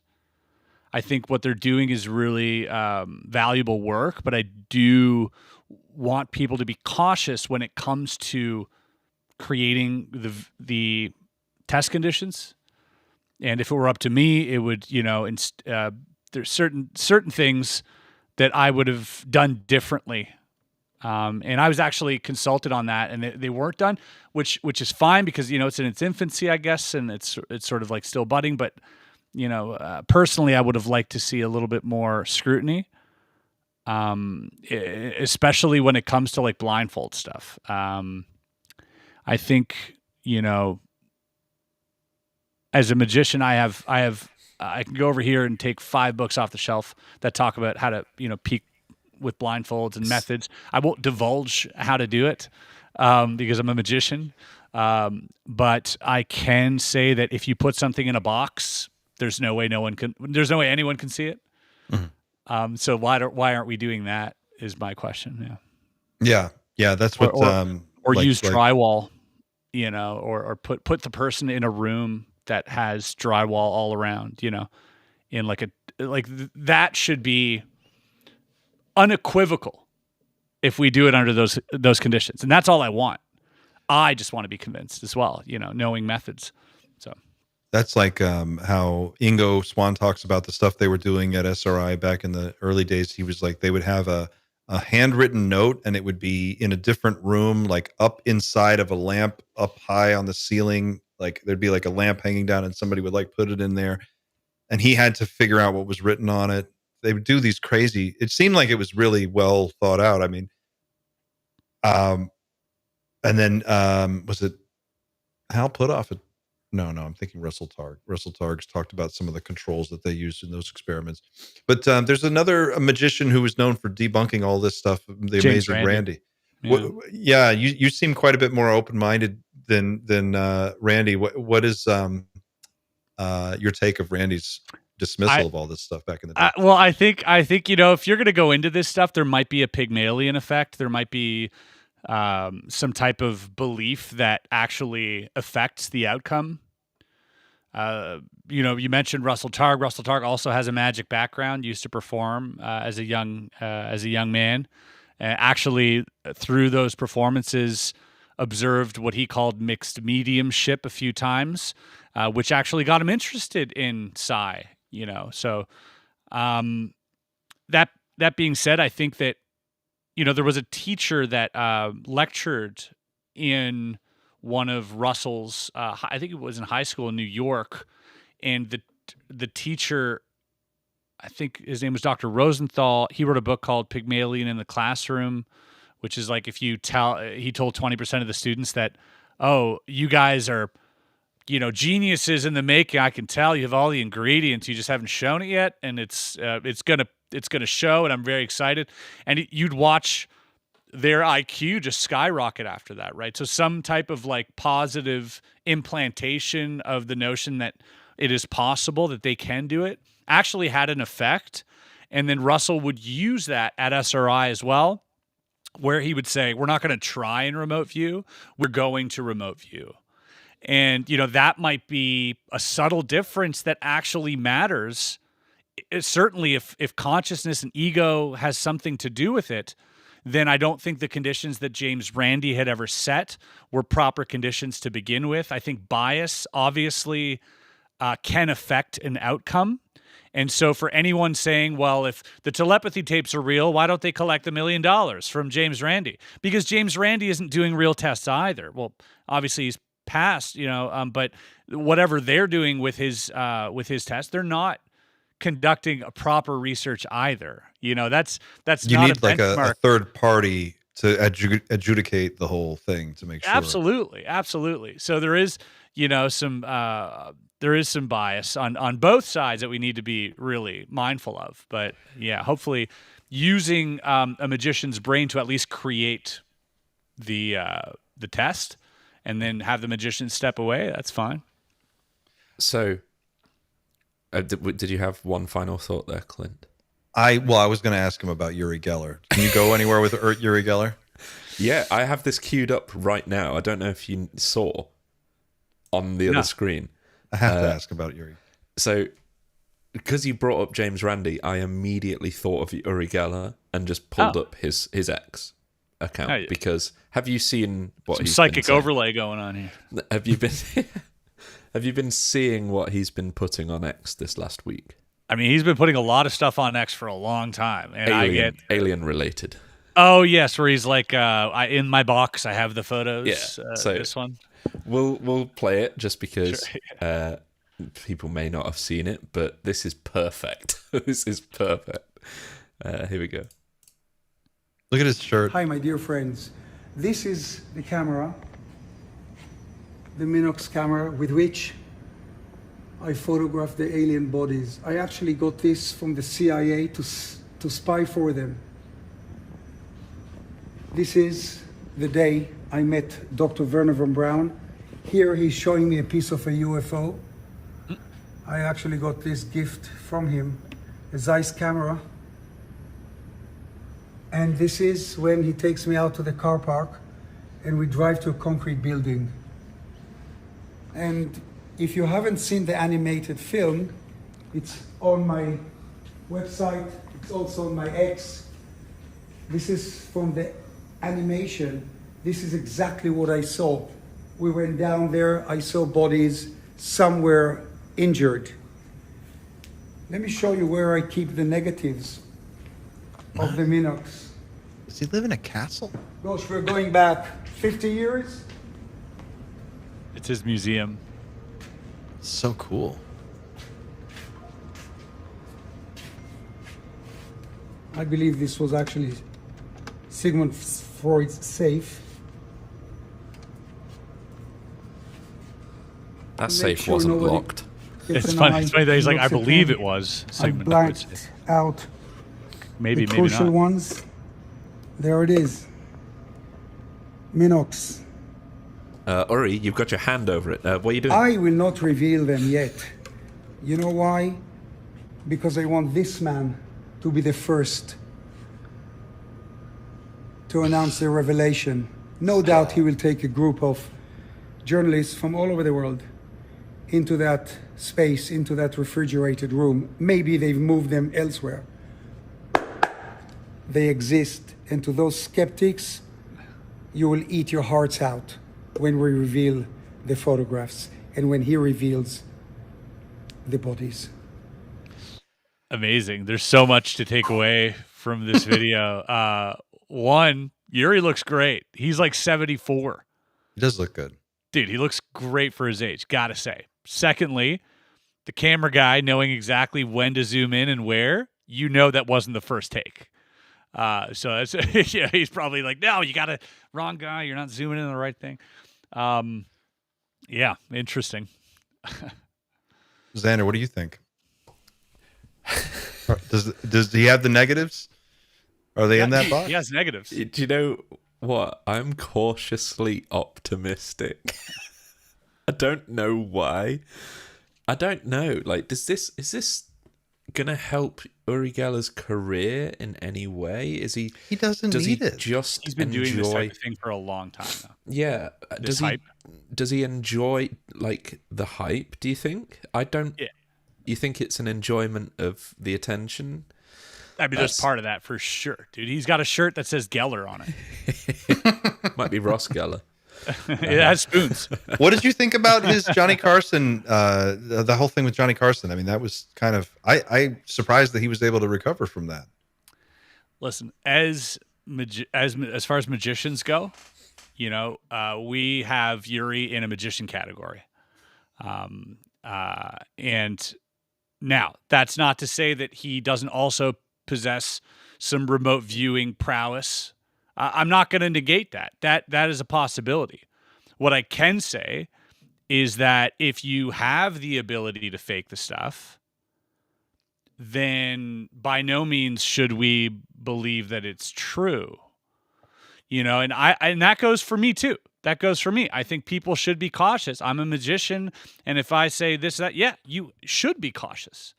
You know, if there are methods at play. So, like, I hold that same, you know, I reserve that amount of scrutiny for myself as well. If you were on the outside looking in, let's, you know, take his statements for what they are, but coming from someone who, you know, made a living as a magician, you know, we have to keep that in mind too.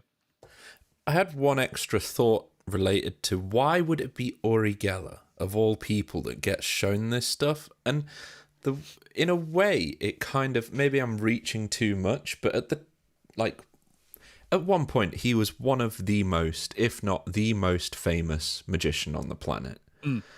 And he was famous before a lot of these guys got to the positions they were in. They would have been aware of him from watching TV at the end of the day. And when they all of a sudden find themselves in these positions of influence, all of a sudden they have the power to meet their heroes at the end of the day. They can be like, oh, well, this is great. Who can we invite here? Let's invite my favorite magician, Uri Geller, down.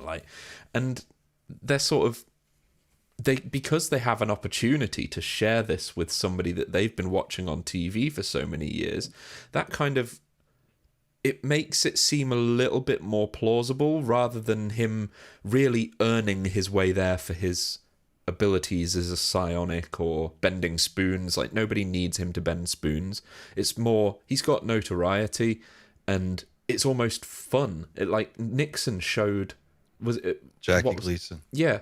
And it limited hang type. Yeah, it's kind of like for clout with the rich and famous at the end of the day. But that's probably as far as I can take that. I would agree with that, and I'd say like back then was a different era as well, where a lot of people believed a little bit more in the paranormal, right? It was he always blurred the line, and that's why, as far as magicians go, they don't like him. That's no secret if you ask magicians.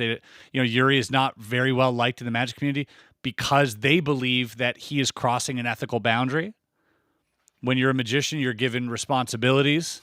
You can fool people all day, but you have to, at the end of the day, you can't be making people dumber. You have to leave them the same way they came or make them smarter.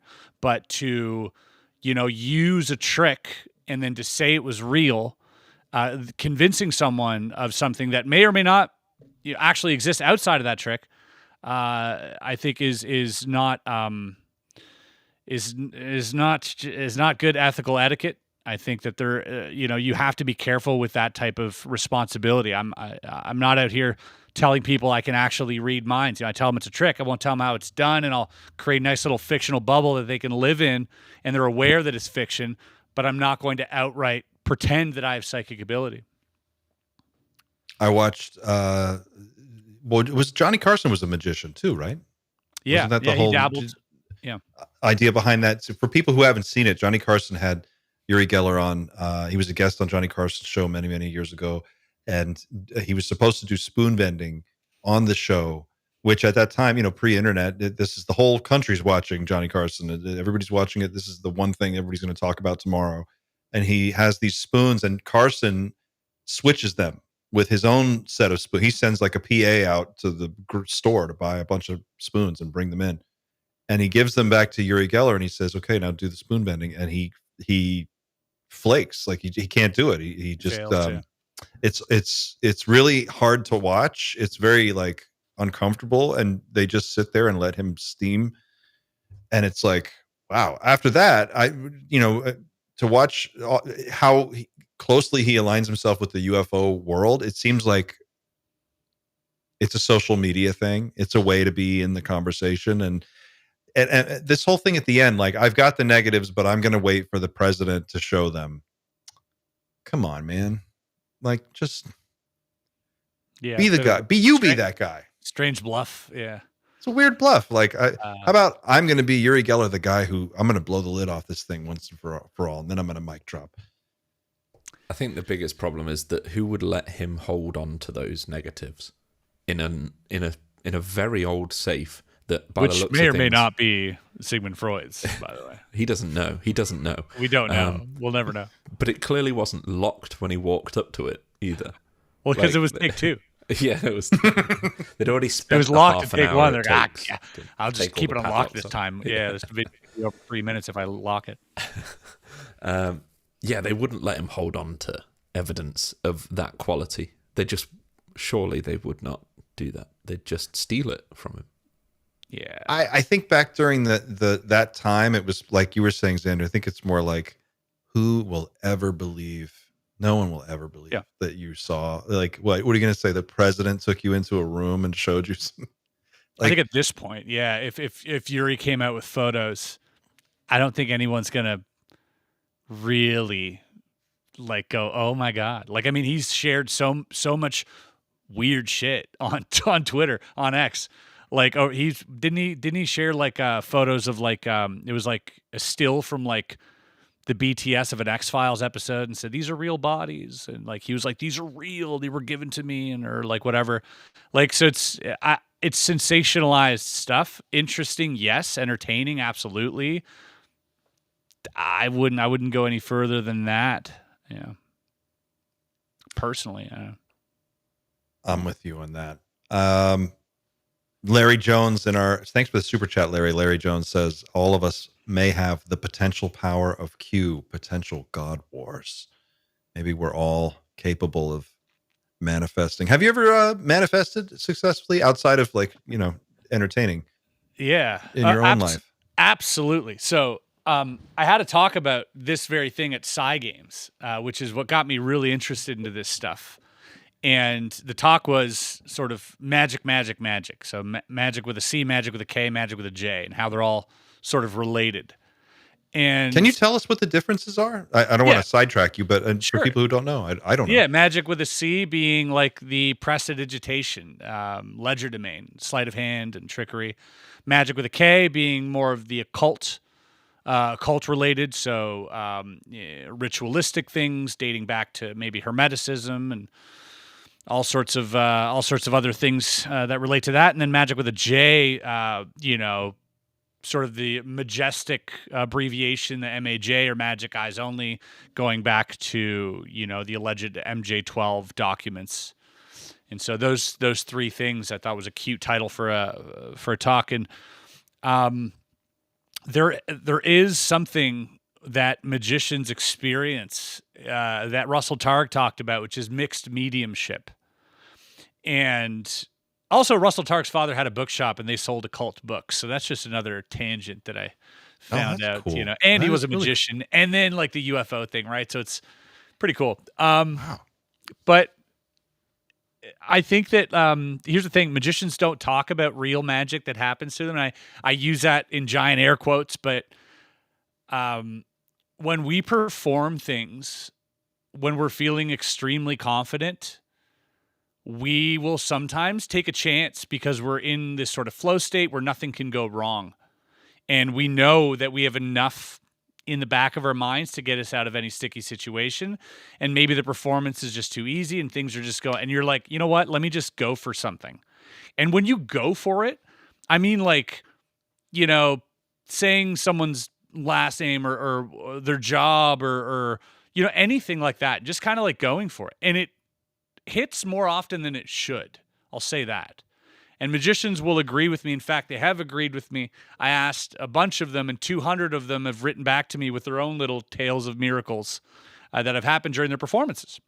And these things. What would be an example, like for someone who doesn't know what you're talking about? Like, what do you mean? You're in a flow state and then you try something. Like what? So I'll give you an example that I use. I've got a few, but one that's happened to me. I was in Bermuda. And I was doing some magic with some friends, some magician friends, and then a group comes up and says, "Oh, you guys are magicians. Can you show us something?" I said, "Sure." Do you have your cell phone with you? She says, "Yes." I said, "Okay. Now at this point, I have her passcode. Don't ask me how I have her passcode. Tricks of the trade. Okay, I got her passcode. Now my job is to reveal the passcode in a mysterious way, right? To present it as a magician, right? Because if I just say her passcode, that could be cool. It's going to be incredible. But what if something else? What if there's some synchronicity that pops up that reveals her passcode? Or what if, you know, it magically appears on someone's hand or something, right? That's how magicians are thinking, the sort of prestige. And so I have the passcode. Now, the passcode is 1012. It instantly, because this is a girl and it's 1012, I assume it's a date, right? That's just kind of like how that goes. I assume there's a high percentage chance that this is like the 12th of October, the 10th of December, and that it probably is her mom or, you know, her sister or something. Like I'm already warm reading sort of these things in my head and sort of gearing up for a eventual reveal. But instead, I point to the bartender and I say, "I'm not going to open your passcode. I'm not going to open your phone." He is, and I point to the bartender. And now it's interesting. Now there's a next variable I can't control. I like this, right? This is jazzing. I'm up for it. So I wave him over and I say, "You've never met. Here, try to open her phone, put in 4 random numbers."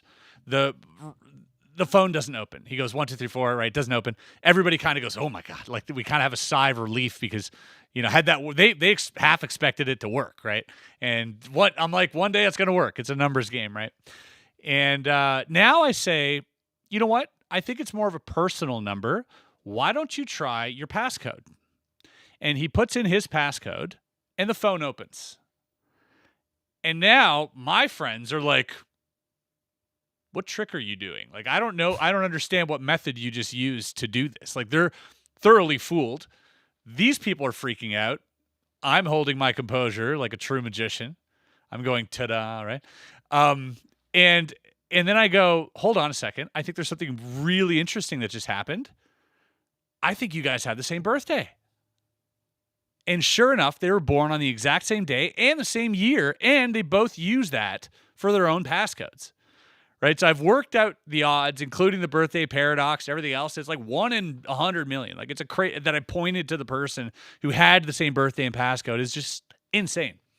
And so as a magician, we have to play this up. We got to be like, you know, this is what we do. You're welcome. But as a, you know, a human, I'm like, oh my God. So these are the types of stories that magicians will kind of like furrow their brow at and then turn around to their magician buddies and go, "You won't believe what the fuck just happened." Like they freak out, right? And so we have these stories amongst ourselves and we share them all the time, but they happen a lot. And so I compiled like 200 of them. I grabbed the best ones and I sort of included them in my talk. And then I started thinking like, well, what is happening here? Okay. Let's say that this isn't random. Let's say that what are the variables that repeat during this process? And somebody says Carl Jung is laughing. I agree. And so what are the variables, right? So we have like some type of flow state. It seems like everybody's on fire when this happens, right? So there's like this misplaced confidence that you have no business having. Like, you shouldn't be this confident about something. almost like a knowing, not even like a trust. It was just like, you know that it's going to be fine. And something's on the line. There's like risk involved with like no safety net, little to no safety net.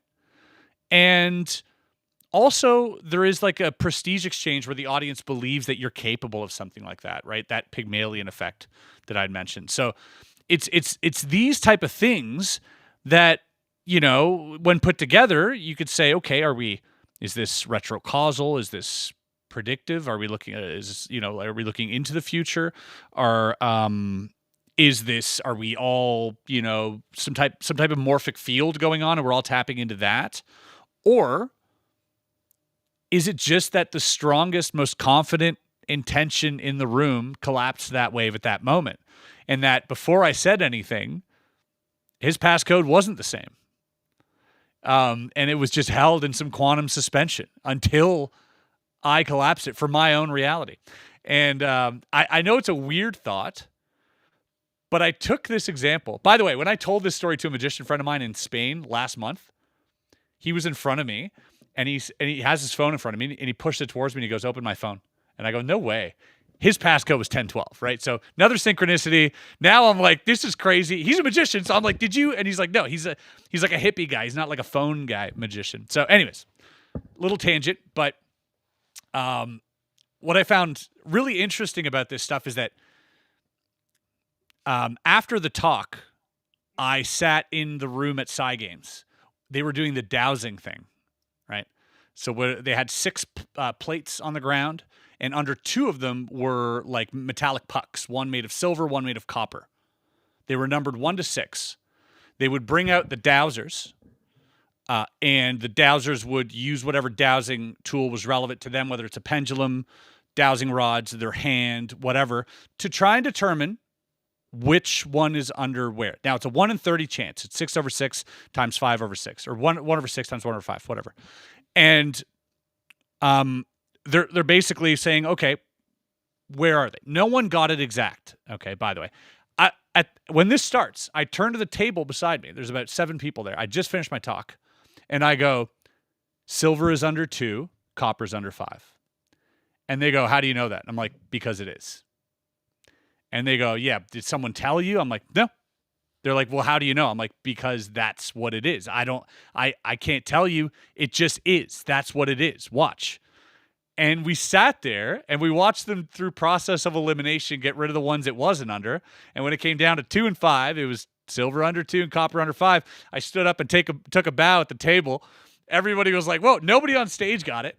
I'm sitting in the back and I just successfully predicted, what was under there. But it kind of reaffirmed what I had just finished talking about, that there is a confidence play here that seems to be affecting the outcome. And maybe I just had, the strongest intention in the room, or it was random, right? Or did you say earlier something like, maybe I misheard you, but like you can also leverage the consciousness of the people in the audience, like if they want to see it, if they're ready to, they're primed to see it, and then you come in and it's almost like herding them all together, and then you can perhaps fold that. We collapse that wave function at that locally. Who knows? And maybe that was just for my reality, and maybe theirs continued to be a different one, and split up, and it's a completely. Oh my God. And I got it wrong on their reality. Like, who knows, right? I don't know what's happening. You just reminded me of Bashar. I know we sometimes we text each other Bashar stuff, but there was a thing. Yeah, Daryl. Daryl. He said that somebody in the audience was doing like the audience questions, and somebody asked him like, well, what about so what happens when you die? Something like that. And he's like, well, he's like, you ever almost die? And everybody's like, yeah. And he's like, what if you died in another timeline, but you lived in this is the one where you lived. Like, you died there to 1,000,000 and you jumped over a timeline, and now you're in the timeline where you survived barely. And that's where you are. So am I 1,000,000 years old in another timeline? This was what he said. He Am I was like, just immortal? it's like you ever be, it's like you ever almost get into an accident that could have killed you, but you walk away somehow miraculously. What if you actually did die, and that's in a different timeline? I mean, your consciousness stays in this one. And I was like, oh, okay, all right, Daryl, you got me. Yeah. That's interesting. That's possible, but I also do think you do physically die eventually, right? Like I guess at some point. Yeah. Way to answer that question. Sorry. Gotta It was have a kind of little- a there's way a bit to of a let down. hint of, gotta have a little bit of doom at the end of. Yeah, we actually did. We made it. It's been a great talk, but you're gonna die. There's no doom, really. Well, physically. I mean physically. Yes, Guys, I'm so sorry that we are having such a great time, but I have got to leave early, and I've got to go pick up my my little one from school. So I've got a hard out in like 2 minutes. Is there anything else you guys want to add before I duck out and we wrap it up? Chris.